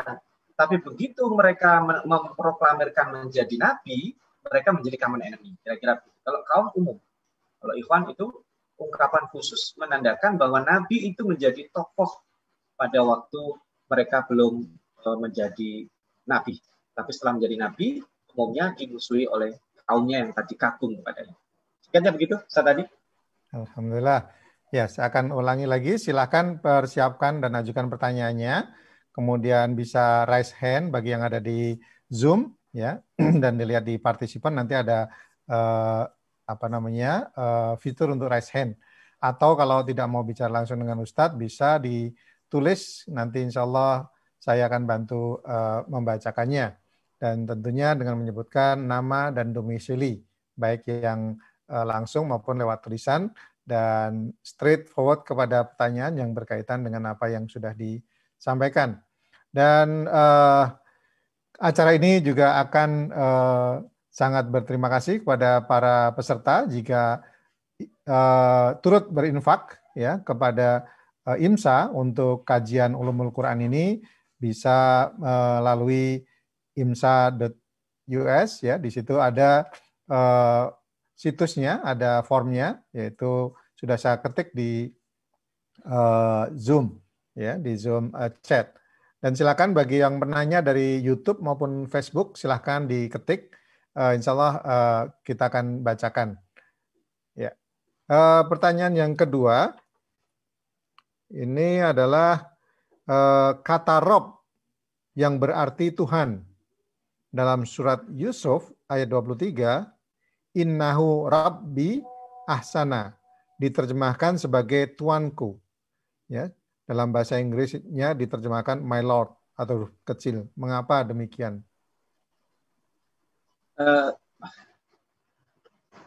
Itu jawabannya di sesi berikutnya, Mas Adi. Itu disebut dengan makna mustarok.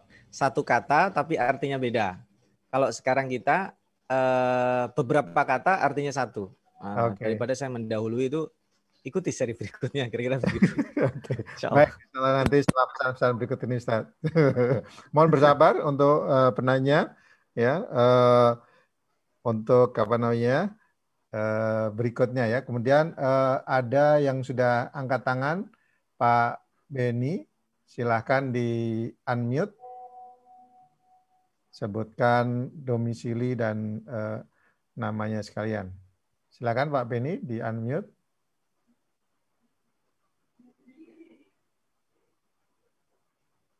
Pak Beni.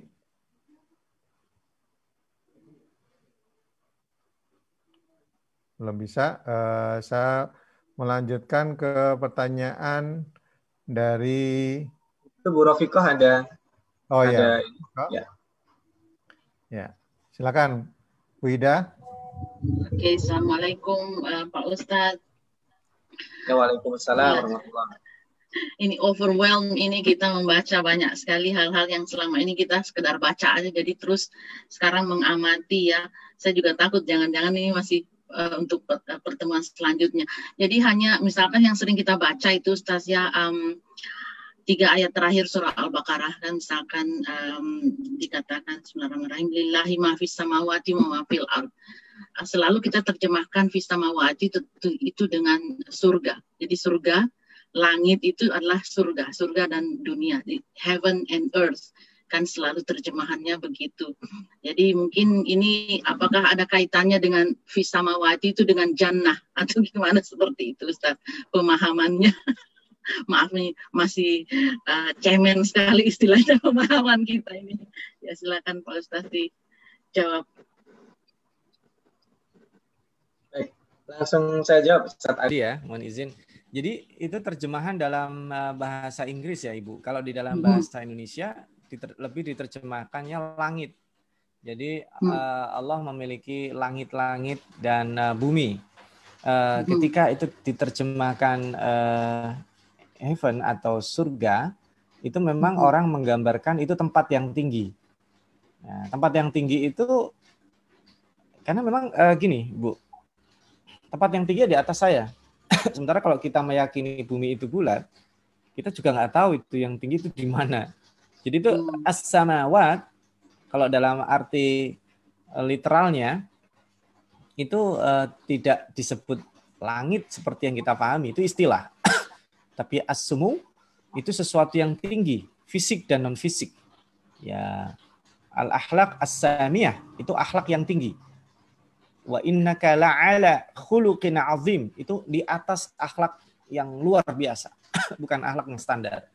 Jadi sangat wajar kalau terjemahnya adalah surga. Nah, atau ya itu surga. Tapi bukan berarti surga itu di langit. Karena surga sendiri digambarkan apa? Wasari'u ila magfiratin mir rabbikum wa jannatin 'arduhas samawati wal ard. Luasnya surga itu luas yang melebihi langit dan bumi. Jadi mungkin ini sudah pernah saya jelaskan, tetapi tidak secara letterlock ya. Ini pada penggambaran makna-makna angka-angka dulu sudah pernah dijelaskan mungkin. Mungkin singkatnya begitu, Bu. Wallahu a'lam. Ya. Ya, mudah-mudahan terpuaskan. Bu Ida. Banyak belajar lagi. Ada pertanyaan dari Seattle juga ini. Apakah sinonim yang tadi dibahas spesifik di dalam Al-Quran saja atau juga di dalam bahasa Arab secara umum? Ya, kalau ditanya apakah dalam bahasa Arab secara umum, iya. Tapi bahasa Arab itu kan dari Al-Quran. Nah, orang-orang Arab sendiri ketika turun ya ayyuhalladzina amanu, itu mereka tidak mengenal kata-kata itu. Wow, mereka surprise, ini panggilan apa? Biasanya mereka memanggil orang itu dengan kunyah Abu Fulan. Ya. Kalau disebut Abul Hakam, kata-katanya itu di-quote. Tapi begitu dia sangat-sangat keras permusuhannya, tidak objektif kepada Nabi Muhammad, orang-orang bukan memanggil dia Abul Hakam, jadi Abu Jahal. Ya. Orang yang banyak makan disebut Abul Butun, bapaknya perut. Nah, ya, jadi dia banyak makan. Istilah itu yang dikenal di orang Arab. Tetapi kemudian ya ayyuhalladzina amanu berkembang. Maka ketika Al-Qur'an membuat banyak sinonim dan termasuk juga personifikasi, kayak tadi itu gunung bisa khusyuk, itu kan harusnya manusia. Tapi itu dipersonifikasikan seolah-olah melakukan amal manusia. Wow, luar biasa. Maka dalam bahasa Arab pun sekarang kalau orang menggunakan bahasa Al-Quran dia jadi indah. Karena menggunakan kata yang kaya. Jadi gini gampangnya kalau orang menulis novel atau menulis sebuah cerita, dia perbendaharaan sinonimnya banyak, itu biasanya indah. Tapi kalau katanya itu saja, untuk mengungkapkan kebaikan dia hanya tahu bagus saja, pemandangan di depan saya bagus, air sungainya bagus, ya. Rumah di depan rumah saya bagus. Nggak enak dengarnya. Tapi kemudian dia duduk di villa. Oh, villa ini sangat megah. Perabotannya mewah. Duduk di teras yang nyaman. Ya, di depannya ada pemandangan yang sangat indah. Eksotik. Itu kan dia punya sekian perbendaharaan sinonim, persamaan kata untuk mengungkapkan satu makna. Itu pasti indah. Beda kalau dia hanya punya bagus tadi itu atau baik ya. Jadi datar. Jadi kayak ngelis data gitu. Ini baik. Kayak orang ngelis aset kantor ya. Kursi bagus, baik ya. Meja baik, komputer baik. Itu kayak ngelis di akhir tahun itu pendataan audit aset. Tapi kalau dia menceritakan keindahan dengan gaya bahasa yang variatif, dan itu dikenal dalam bahasa Arab yang berasal dari Al-Quran. Singkatnya begitu. Dan benar Bu, untuk bisa memahami itu memang kita harus mendengar orang Arab mengungkapkan itu. Ya kadang kalau kita pergi ke Arab itu ya, ada tulisan Masya Allah, Masya Allah, Masya Allah. Ada tulisan Subhanallah. Kita nggak tahu itu sebenarnya dalam peletakannya itu apa. Nah, itu beda. Ungkapan Masya Allah itu untuk sesuatu yang sesuatu yang positif. Jadi kalau ada orang jual jus, di sampingnya ditulis Masya Allah, itu maknanya, oh jus ini Masya Allah enaknya, gitu kira-kira. Nanti ketemu lagi jual jus, tulisannya Masya Allah, di sini enaknya. Kita bingung, ini Masya Allahnya yang ini atau yang tadi. Nanti kita masuk restoran, tulisannya Masya Allah.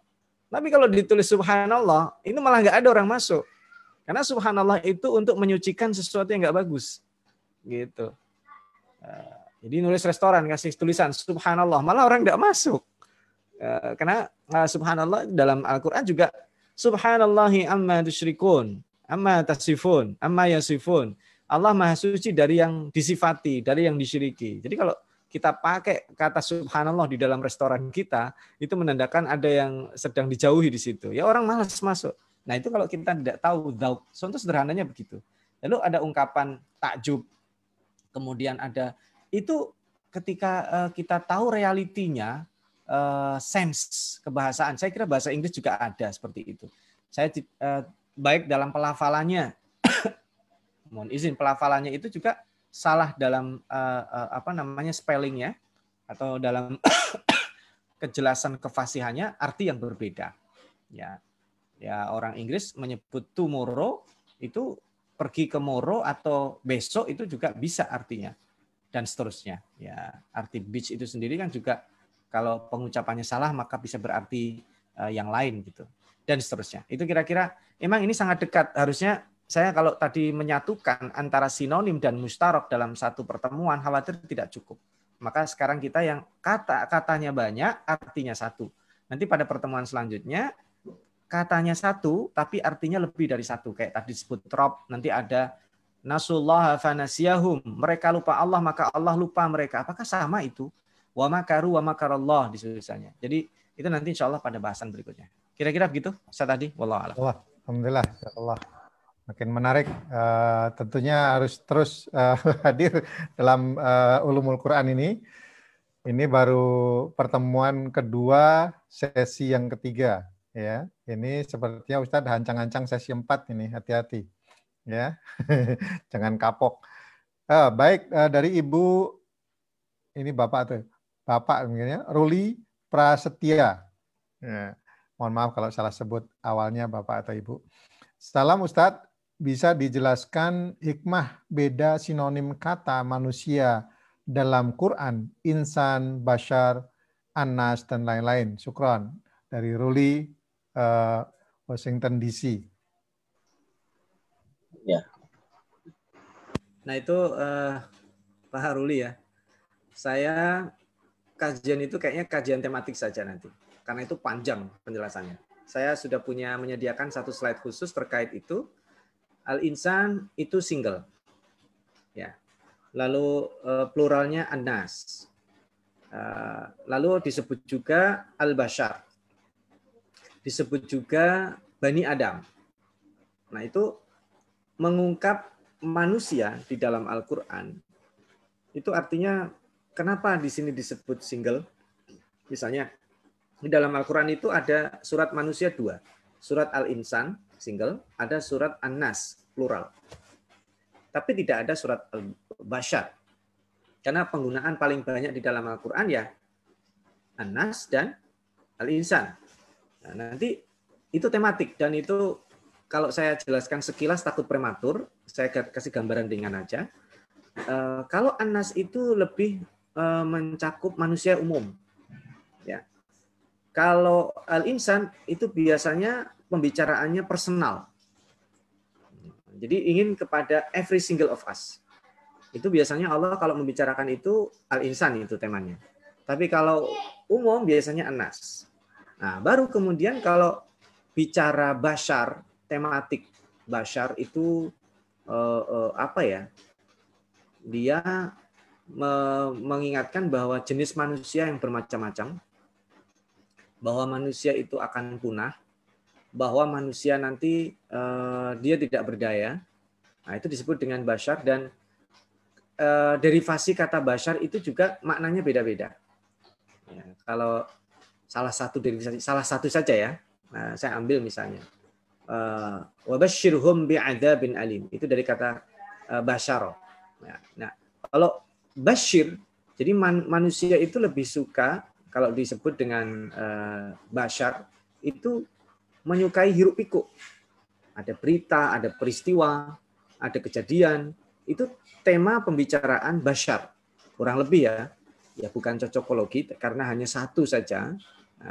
Dan kalau Bani Adam itu supaya kita merasa bahwa kita ini adalah cucu dari Nabi Adam. Artinya kita harus banyak belajar dari Nabi Adam. Jadi kalau disebut ya Bani Adam, wahai Bani Adam, biasanya pembicaraan tentang Bani Adam itu nggak jauh-jauh dari setan. Pembicaraan tentang Bani Adam nggak jauh-jauh, jangan melakukan kesalahan yang dilakukan oleh Nabi Adam. Ya, sekalipun Nabi Adam hanya melakukan satu kesalahan, tapi itu diingatkan karena dia sebagai orang pertama. Kalau disebut Bani Adam, berarti misinya itu. Nah, kurang lebih singkatnya seperti itu dan secara kajian tematik nanti, nah itu benar kata Ustadz Adi tadi. Sesi 3 udah penuh temanya. Kalau sesi 4 nunggu habis Lebaran nanti jadinya. Ya, lakulihal nanti jika saya bisa merangkum karena itu saya punya satu slide sendiri itu satu PPT sendiri sudah ready tapi belum belum diolah. Biasanya saya kalau slide lama itu saya olah lagi, saya perbarui lagi, itu saya punya slide lama tentang itu. Disebut Al-Insan berapa kali, disebut Anas berapa kali, disebut Al-Bashar berapa kali, disebut ini berapa kali, dan itu seperti apa. Kayak hari ini misalnya, hari ini kita sebenarnya kalau ambil satu saja tentang kajian Zauj dan Imro'ah, itu satu tema sendiri. Kita ambil saja satu tema tentang takut, itu juga sendiri. Kita ambil satu tema tentang An-Ni'mah dan An-Na'im, itu juga bisa satu sendiri. Karena ini kan kajiannya adalah kajian ulumul Quran, maka selanjutnya terserah Bapak Ibu. Tadi ayat-ayat tinggal dirujuk gitu, nanti ditadaburi. Itu saya kira. Sementara itu dulu. Allah a'lam.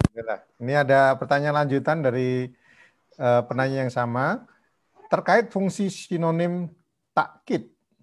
Jika salah satu kata tersebut dihilangkan, misal bats dan huzni di surat Yusuf 86 tadi, apakah ada makna yang hilang atau hanya berkurang saja rasa sastranya?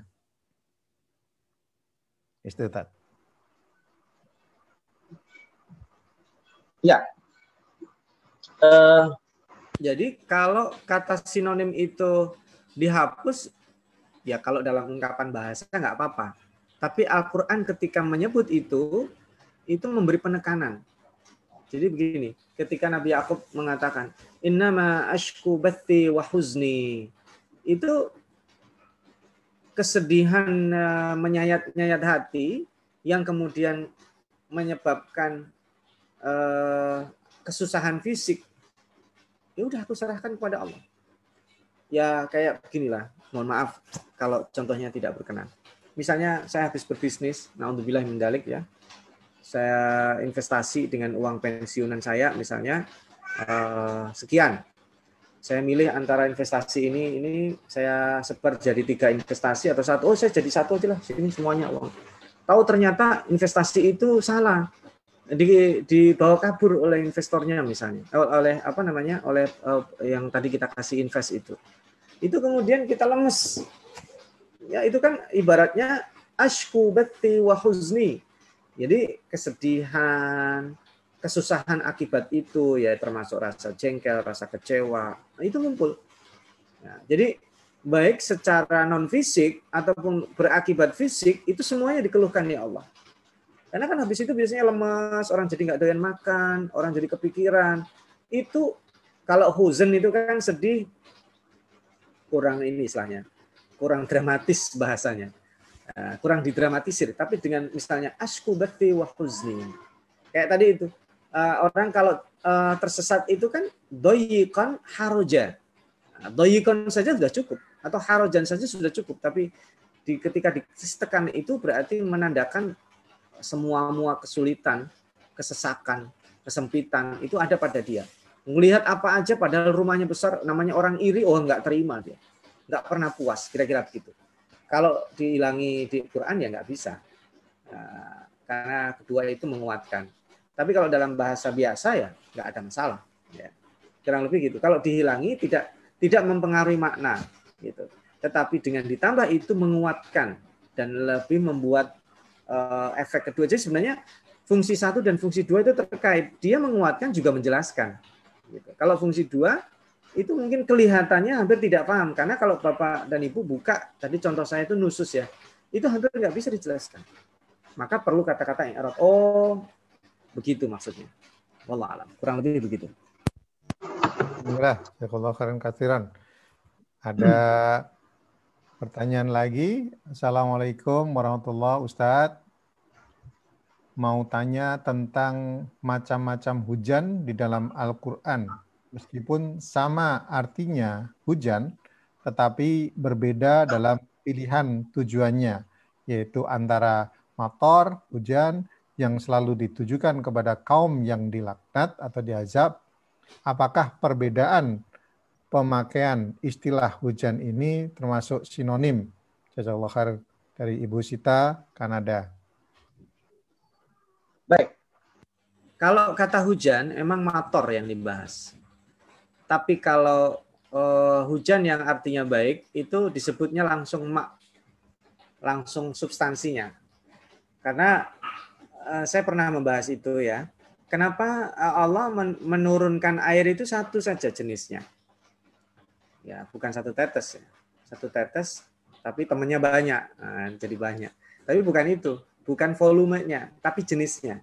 Kenapa Allah selalu mengatakan wa anzalna minas sama'i ma'an, bukan miyah, bukan plural. Karena yang diturunkan satu saja jenisnya. Padahal ketika naik dari bumi ke atas itu jenis airnya kan ada air tawar, ada air yang asin, ada air yang sudah terkena polusi, ada yang warnanya macam-macam, kotor. Tapi begitu naik ke atas, dinaikkan oleh Allah, diturunkan kembali dengan satu jenis air, yaitu air yang suci dan menyucikan. Sementara kalau kata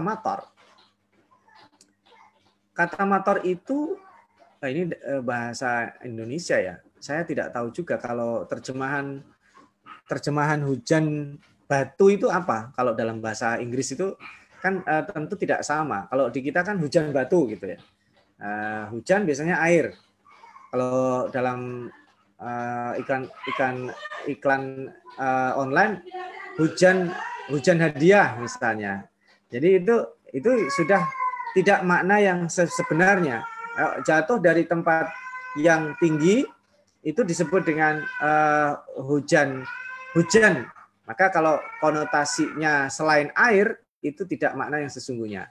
Nah, kalau mator itu lebih kepada memang dari tempat tinggi, tapi yang dijatuhkan bukan air. Wasa amatorul mundarin. Makanya dalam orang kafir juga amtir alaina hijaratan minas sama. Seringnya makna matar itu adalah hujan batu. Nah, itu bedanya bahasa Arab. Tapi kalau dalam bahasa Indonesia disebut hujan ya air. Nah, makanya saya nggak tahu juga kalau dalam bahasa Inggris rain itu hujannya air ya. Tapi kalau hujan batu apa bahasa Inggrisnya? Nah, itu nanti Ustaz Adi yang mungkin lebih jawab kira-kira. Kurang lebih begitu. Ada hujan salju, Ustaz. Snow. Hujan salju. Snow saljunya, hujannya nggak ada. Oh, hujan batu apa dalam bahasa Inggris yang dipakai di sana itu? Atau terjemahan itu? Belum pernah dengar ada hujan batu. Bukan yang apa namanya dalam terjemahan bahasa Inggris tadi itu. Bahasa amatorul mundarin atau amtir alaina hijaratan minas sama. Jadi hujanilah kami dengan batu. Itu kalau terjemahan bahasa Inggris apa ya? Nanti saya cari lagi di sini. Coba nanti dilihat ya. Karena kalau hujan salju itu nggak ada kan dalam bahasa Inggris kan? Emang ada turunnya salju tahu dipakainya. Snowing, paling kan snowing kan ya. Iya gitu kira-kira. Baik, ada pertanyaan dari Bapak Khairul Mudakir dari Banjarnegara. Mohon penjelasan Ustadz, Allah menggunakan kata ana, kadang menggunakan nahnu. Bagaimana penerapannya? Itu Ustadz. Ya. Singkat, ini juga pernah ditanyakan. Ana itu personal. Kata nahnu ada dua artinya. Pertama untuk menunjukkan keagungan. Kami dalam bahasa Indonesia itu menunjukkan keagungan. Yang kedua biasanya adalah ada juga menunjukkan mustarak, yaitu mengikut sertakan makhluknya. Seperti tadi yang di surat, kalau bahas di soal tadi itu, di surat Al-Isra dan Al-An'am, nahnu narzuquhum wa iyyakum, kami memberi rizki. Kami memberi rizki itu menunjukkan bahwa kamilah yang superior, Allah itu superior.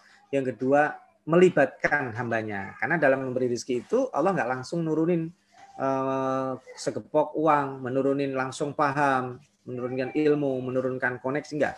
Tapi melibatkan orang lain. Saya sering menyentuhkan baju yang saya pakai, ini berarti Allah melibatkan petani kapas, ya, pemintal benang, nanti penjual kain, penjahitnya. Kalau saya beli ini, saya beli jadi, berarti penjualnya. Itu ada sekian puluh atau mungkin sekian ratus orang terlibat dalam satu jenis nikmat. Belum kalau saya bicara peci saya, bicara kacamata saya, jam saya, cincin, kemudian ada di depan saya kamera, ada laptop. Ini saya duduk hari ini, berapa hamba Allah yang terlibat, yang Allah libatkan untuk memberi rizki saya. Itu nun yang berarti al-'azamah untuk superior, dan nun yang berarti melibatkan orang lain atau al-ishtirak.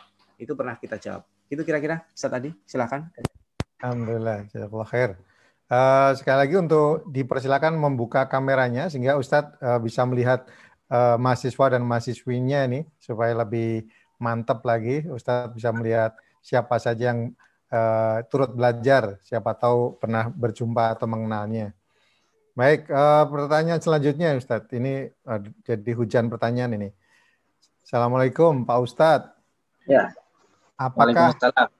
Apakah padanan kata dalam Al-Quran itu jumlahnya sama atau seimbang dengan jumlah lawan katanya atau antonim dari nggak tahu nih Bapak atau Ibu, Danimus Sumedang?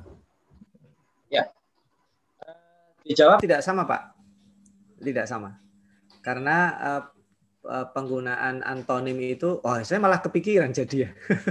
Belum saya sebut itu. Saya dulu kepikir apa ya, ternyata harusnya habis sinonim, antonim dalam Al-Quran gitu ya. Sekali lagi ternyata yang saya pikirkan sudah di luar itu ya. Harusnya selain sinonim, lafadz mustarok, antonim. Kan pada waktu diskusi kita terakhir ya, Ustadz Adi ya dengan tim IMSA, ini ada bongkar pasang yang harus dibahas. Ya itu antonim tidak selalu sama dengan sinonim. Bahkan antonim itu tingkatnya beda-beda. Dan orang seringnya disebut antonim itu kan ada yang katanya sama, ada yang tidak sama. Misalnya Syaqiyun dan Sa'id itu sama. Nanti ada yang Sa'id itu ternyata Su'idu. Nah, itu dalam bentuknya mabni majhul misalnya. Itu pembahasan antonim. Dan kalau ditanya jumlahnya sama nggak sama. Karena kan ini penelitian yang dalam ya. Misalnya kan tadi tingkat kesinoniman, kepadanannya itu maknanya kan ada yang 100% mungkin mustahil ya. Mirip, sulit perbedaan kayak al-muzammil dan al-muddathir itu sama ya. Tapi kalau dalam bahasa Indonesia begini. Kayak tadi itu. Kalau untuk makanan itu pasnya lezat. Kalau untuk pemandangan itu pasnya indah. Kadang bisa juga cantik. Untuk perempuan cantik, untuk laki-laki tampan ya. Kemudian dan seterusnya. Itu ada yang untuk satu pemahaman dia punya sinonimnya 5. Ya, padanan katanya, mohon izin ini sudah mulai bergeliat kehidupan di sini. Jadi padanan katanya bisa 4 atau 5 atau 6. Ada kadang sinonimnya cuma 2 atau 3. Nah, kalau di jumlah total, apakah sama dengan antonim? Nah, antonim itu umumnya hanya 2, karena kan sifatnya lawan kata. Hidup, mati. Ya kan? Lalu ada tadi itu, bahagia, sengsara, Syaqiyun dan Sa'id. Kemudian ada langit dan bumi. Itu sering disebut antonim ya. Ada malam, siang. Dan jumlahnya juga faktanya nggak sama. Di dalam Al-Quran, jumlah kata siang tidak harus sama dengan jumlah kata malam. Jumlah kata hidup tidak harus sama dengan jumlah kata mati. Nah, kecuali nanti kalau mau disamakan bisa juga. Karena ini dibuang jadinya sama. Nah, itu bukan cocokologi tapi tematiknya. Makanya itu pendalaman disebut dengan tafsir tematik. Ya, jadi kalau kita membahas itu secara detail, jadinya masuk tafsir tematik. Kalau ini kajiannya adalah ulum. Jadi pendahuluannya saja. Kira-kira gitu, Ustaz tadi. Alhamdulillah, Rabbil Alamin. Ya, ini,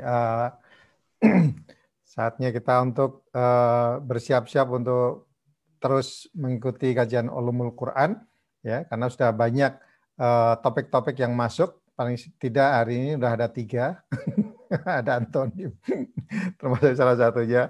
Insya Allah kita akan berkelanjutan dan sekali lagi mohon untuk kesediaannya untuk berinfak untuk kelangsungan acara ini sehingga kita masih terus dapat berlangsung. Artinya bahwa di sini kita ada rasa memiliki ketika kita berinfak kepada suatu acara atau pada suatu tempat, ya, dan ini juga merupakan memberikan rizki, ya, sebagian rizki yang Allah berikan pada kita semua kepada sebuah acara yang sangat luar biasa ini, yang konon kabarnya, ya, kalau dari Ustadz Syaiful Bahri bahwa kalau mahasiswa 12 mata pelajaran atau 12 seksi aja udah takluk, ya, ini sampai 3 dan bahkan menjerumus menuju yang keempat, ya, insya Allah, sehingga kita bisa tetap istiqomah. Dan Bapak Ibu yang dirahmati Allah SWT, ya, pecinta IMSA, dan kajian-kajian ini kita terus akan berlanjut dan mudah-mudahan kita selalu dalam keadaan sehat walafiat, ya, karena kondisi yang pandemik yang semakin merajalela, ya, untuk kondisinya, dan memang ada indikasi bahwa varian baru. Jadi kalau telepon HP ada versi baru, ini virus juga ada varian baru yang daya infeksinya 70% lebih tinggi daripada yang pertama, ya.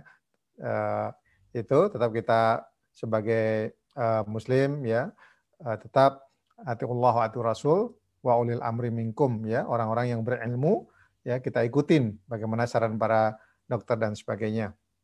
Nah, mudah-mudahan ini ada satu pertanyaan lagi, ya, dari Bapak Khairul Mudakir, Banjarnegara. Ustadz, kehidupan dunia disebut mata, apa maknanya? Ya, kehidupan dunia disebut mata itu karena manusia hanya mempersepsikan sesuatu yang terlihat. Mata itu kan artinya benda. Kenikmatan yang bisa dirasa. Umumnya manusia begitu. Ya, saya baru merasakan nikmatnya hidup kan kalau apa-apa aja saya bisa. Dan orang sering mempersepsikan ya kehidupan dunia ya uang. Makanya ungkapan bahasa Inggrisnya kan time is money. Nah, itulah mata. Padahal waktu tidak harus diukur dengan uang. Mata itu kan pendekatan manusia. Pendekatan manusia itu saling melenakan. Bahwa kehidupan itu tidak selamanya kok bicara tentang nikmat yang bisa dirasa, popularitas, kekayaan materi, kemudian anak yang banyak, orang kanan kiri selalu ke kita. Itu kan yang gambaran orang tentang mata. Dan kenapa di dalam hadis itu wa khairu mata'iha al-mar'atus salihah. Nah, itu orang yang salah, para pejuang gender menyebutkan bahwa perempuan kok disamakan barang. Enggak. Karena perempuan itu nampak wujudnya. Jadi perempuan yang baik itu bukan perempuan yang cantik fisiknya saja, tapi yang ada inner beauty di dalamnya. Makanya wa khairu mata'iha al-mar'atus salihah. Jadi perempuan yang salihah itu kekal kebaikannya selama di dunia maksudnya. Karena kalau hanya melihat kecantikan, umur kecantikan fisik berapa lama sih? Mungkin dia sedang cantik-cantiknya ketika mungkin ya lulus SMA atau SMA. Sampai usia berapa? Setelah itu ya berapa tahun? Sama dengan laki-laki. Kalau superiornya dilihat secara fisik, maka kita bisa melihat berapa sih dia waktunya. Nggak lama. Memang ada orang yang sebentar, ada orang yang cukup lama, tapi tidak berlaku selama-lamanya. Karena menjadi tua itu bukan pilihan. Nah, ini kata-kata yang sering begitu ya. Menjadi tua itu pasti. Nah, tapi menjadi dewasa itu yang menjadi pilihan. Jadi tua itu pasti. Ya kira-kira begitu. Kalau mata pendekatannya lebih kepada secara umum manusia itu melihat dunia itu ya yang bisa dirasakan, dan itulah disebut mata. Saya tadi minum, ya yang di kanan saya air putih, yang di kiri saya tadi air, istri saya membuatkan teh panas yang manis, ya itu kan mata kelihatan, oh ini manis, ini air putih jernih. Jadi orang membayangkan kehidupan begitu, padahal sebenarnya ada kehidupan yang kekal. Nah, makanya itu disebut dengan akhir, wal yaumil akhir, hari yang mentok, udah nggak ada hari setelah itu, karena manusia nggak punya obsesi lagi. Apa? Ya di situ. Makanya di dalam Al-Quran disebut fi syughulin fakihun, sibuk manusia itu nanti. Di dunia itu kalau ada orang, kamu lagi apa? Lagi sibuk menikmati, itu sombong dia. Kalau di akhirat orang sibuk, jenis kenikmatannya itu limitless. Gitu. Kira-kira gitu, Ustaz tadi. Wallah. Alhamdulillah. Amin. Ini ada pertanyaan lagi dari Ibu Eva di Vancouver, Montreal, Kanada. Ya, Pak Ustadz, ini bagaimana menjelaskan kepada anak? Dia bertanya, kenapa Allah itu disebut him atau his, bukan her. Jadi ya, ini kenapa istilahnya laki-laki bukan perempuan? Ya. Ini kalau ini di Indonesia tidak kebayang ya. Karena di Indonesia dia laki-laki dan dia perempuan sama. Jadi kendala ini tidak dijumpai anak-anak Indonesia, tapi dijumpai di anak-anak Arab dan anak-anak non-Arab yang ada kata ganti laki dan perempuan berbeda. Nah, tentu ini tidak menggambarkan sesungguhnya. Sama ketika ini saya tidak tahu juga, nampaknya belum dibahas ya, kata ganti di dalam Al-Quran. Jadi matahari di kata gantinya itu laki-laki, kata gantinya perempuan. Bulan yang simbol yang feminim, kata gantinya justru laki-laki. Ya, nah sama. Itu tidak melihat kepada seks kalau hari ini disebutnya gender. Gender itu lebih kepada efek dari itu. Dan kita hari ini sudah terjebak dengan itu. Apa-apa itu kita, oh ini laki, ini perempuan, laki, ini perempuan. Padahal sebenarnya tidak harus seperti itu. Malaikat itu juga kata gantinya perempuan, tapi bukan berarti itu jenis kelaminnya perempuan, karena faktanya tidak. Demikian juga barang-barang di dalam bahasa Inggris mungkin secara umum tidak sama dengan bahasa Arab ya. Tapi kalau dalam bahasa Arab barang-barang umumnya itu disebut sebagai mu'annas kalau jama'. Atau kalau dalam bahasa Perancis, mobil itu dia diidentikan dengan sesuatu yang feminim, makanya kata gantinya nanti jadinya perempuan. Kira-kira seperti itu. Jadi bukan berarti kata gantinya his atau him, kok tidak her, tidak she. Nah, itu kenapa? Bukan berarti Allah tidak akomodatif terhadap kata ganti perempuan. Dipilihnya Allah dengan kata ganti laki-laki itu karena secara umum kalau orang menyebutkan itu dalam bahasa Arab ya laki-laki ya include perempuan. Kenapa? Ya ayyuhalladzina amanu itu kan laki-laki. Ayyuhal mu'minun itu kan laki-laki. Bukan berarti itu kemudian perempuan tidak masuk. Kalau dalam terjemahannya nggak bermasalah itu sebenarnya. Wahai orang-orang yang beriman. Nah, dalam bahasa Inggris juga tidak bermasalah karena they. Dalam bahasa Arab bermasalah. Bahasa Inggris itu cuma single yang bermasalah. He dan she. Tapi kalau sudah they itu ya laki ya they, perempuan juga they. Tapi kalau dalam bahasa Arab, laki-laki itu antum, perempuan antunna. Laki-laki itu hum, perempuan itu hunna. Tapi orang Arab oke-oke aja. Artinya mereka itu mendetilkan itu berarti mereka sangat ingin teridentifikasi dengan jelas. Tapi ketika disebut ayyuhal mu'minun, seperti ayyuhal hadirun. Ayyuhal hadirun itu maksud saya wahai orang-orang yang hadir, baik laki-laki maupun perempuan. Padahal di situ orang perempuan tidak perlu. Ayyuhal hadirun wal hadirat. Dalam bahasa Arab tidak diperlukan. Assalamualaikum warahmatullahi wabarakatuh. Itu kan ucapan salam. Kenapa tidak perlu assalamualaikum wa alaikunna? Di sini kan ibu-ibu ada. Harusnya saya nyebutkannya wassalamualaikum wa alaikunna. Tapi dengan assalamualaikum itu sama. Makanya kalau saya mendapat ucapan gitu, tidak spesifik, ini bapak atau ibu, ya barakallahu fikum, jazakumullah. umum untuk laki dan perempuan gitu. Tapi kalau misalnya yang menjawab saya spesifik itu saya tahu jenis kelaminnya bapak-bapak, laki-laki itu ya jazakallahu khairan. Nah, jadi spesifik. Kalau saya tahu itu betul perempuan lebih spesifik jazakillahu khairan. Barakallahu fik, barakallahu fika, barakallahu fiki. Tapi kalau ragu menjadi bentuk plural itu lebih enak. Barakallahu fikum, jazakumullahu khairan. Jadi kira-kira begitu, sense bahasanya memang beda. Jadi bukan berarti menunjukkan laki-laki, tetapi keterwakilan.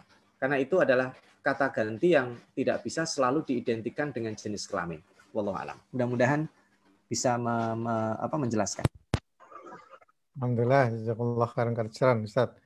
Sungguh sangat luar biasa. Bapak Ibu yang dirahmati Allah, alhamdulillah kita sudah di ujung pertemuan ini, dan pada pertemuan berikutnya, insya Allah di pekan depan, itu adalah seri yang ke-27. Ya, seri 27 itu topiknya adalah lafaz mushtarak dalam Al-Quran. Ya, insya Allah kita akan bertemu kembali di pekan depan di waktu dan channel yang sama. Dan sekali lagi, saya Adi sebagai moderator dari Los Angeles dan dibantu oleh streamer Mas Rahmat dari Seattle, Washington, semua dari sisi barat Amerika, ya, sehingga acara tersebut bisa berlangsung. Dan sekali lagi kami mohon silakan untuk dibuka kameranya supaya Ustadz bisa lebih mengenal wajah-wajah soleh dan solehah dan mahasiswi. Sebetulnya kalau mahasiswa ada termasuk semuanya, Ustadz, ya. Mahasiswa dan mahasiswi, supaya ini nanti ada protes kok saya disebut, ya, wajah-wajah yang tetap bersemangat dan antusias untuk mengikuti setiap kajian yang disampaikan oleh Ustadz Syaiful Bahri ini, insya Allah.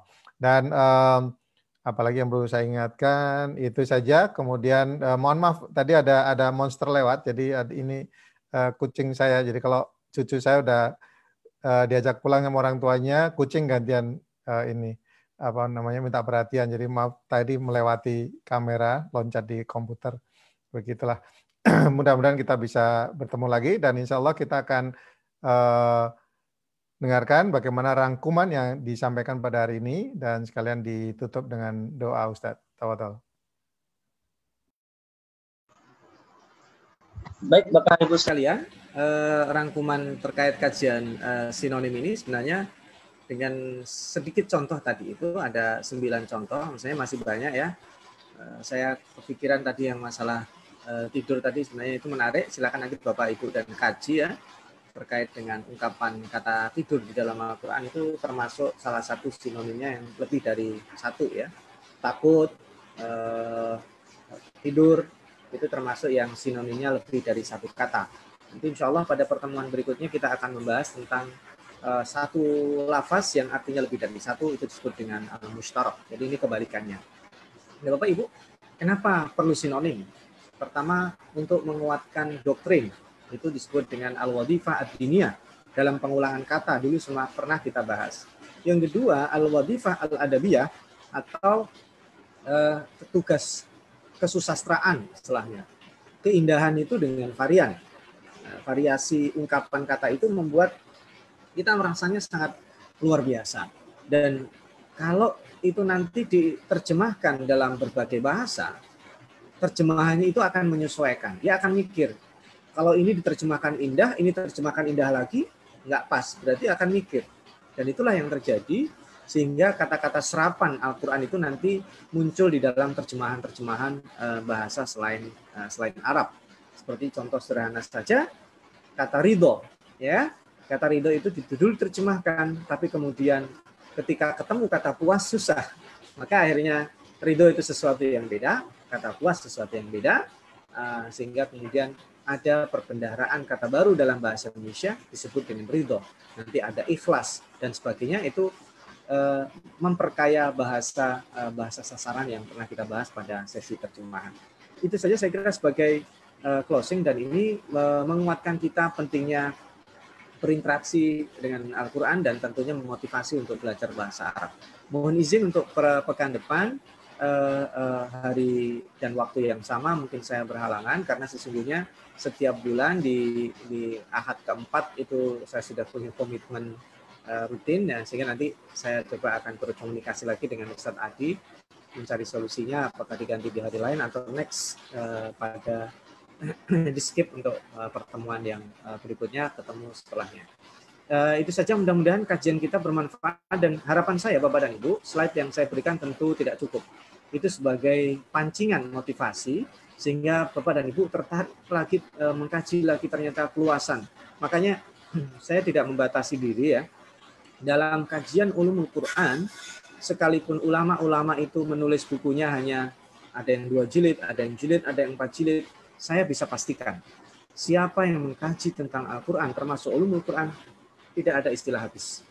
Karena kajian tentang Al-Quran itu seandainya seluruh manusia berkumpul untuk mengkajinya, tidak akan pernah habis. Karena ilmu Allah itu selalu lebih untuk digali. Jadi saya pastikan sampai nanti saya meninggal, diganti lagi setelahnya, dari yang ke 100, 200, 300 itu dipastikan tidak akan pernah habis karena digali. Hanya saja mungkin pertimbangan supaya nanti juga bisa di remind kembali, saya nanti akan mencoba membuat konklusi kalau sesi minimalis kira-kira Ustadz diperlukan berapa seri, itu yang belum kami bicarakan, karena selama ini kami hanya dibatasi di perkuliahan 12 kali di kampus.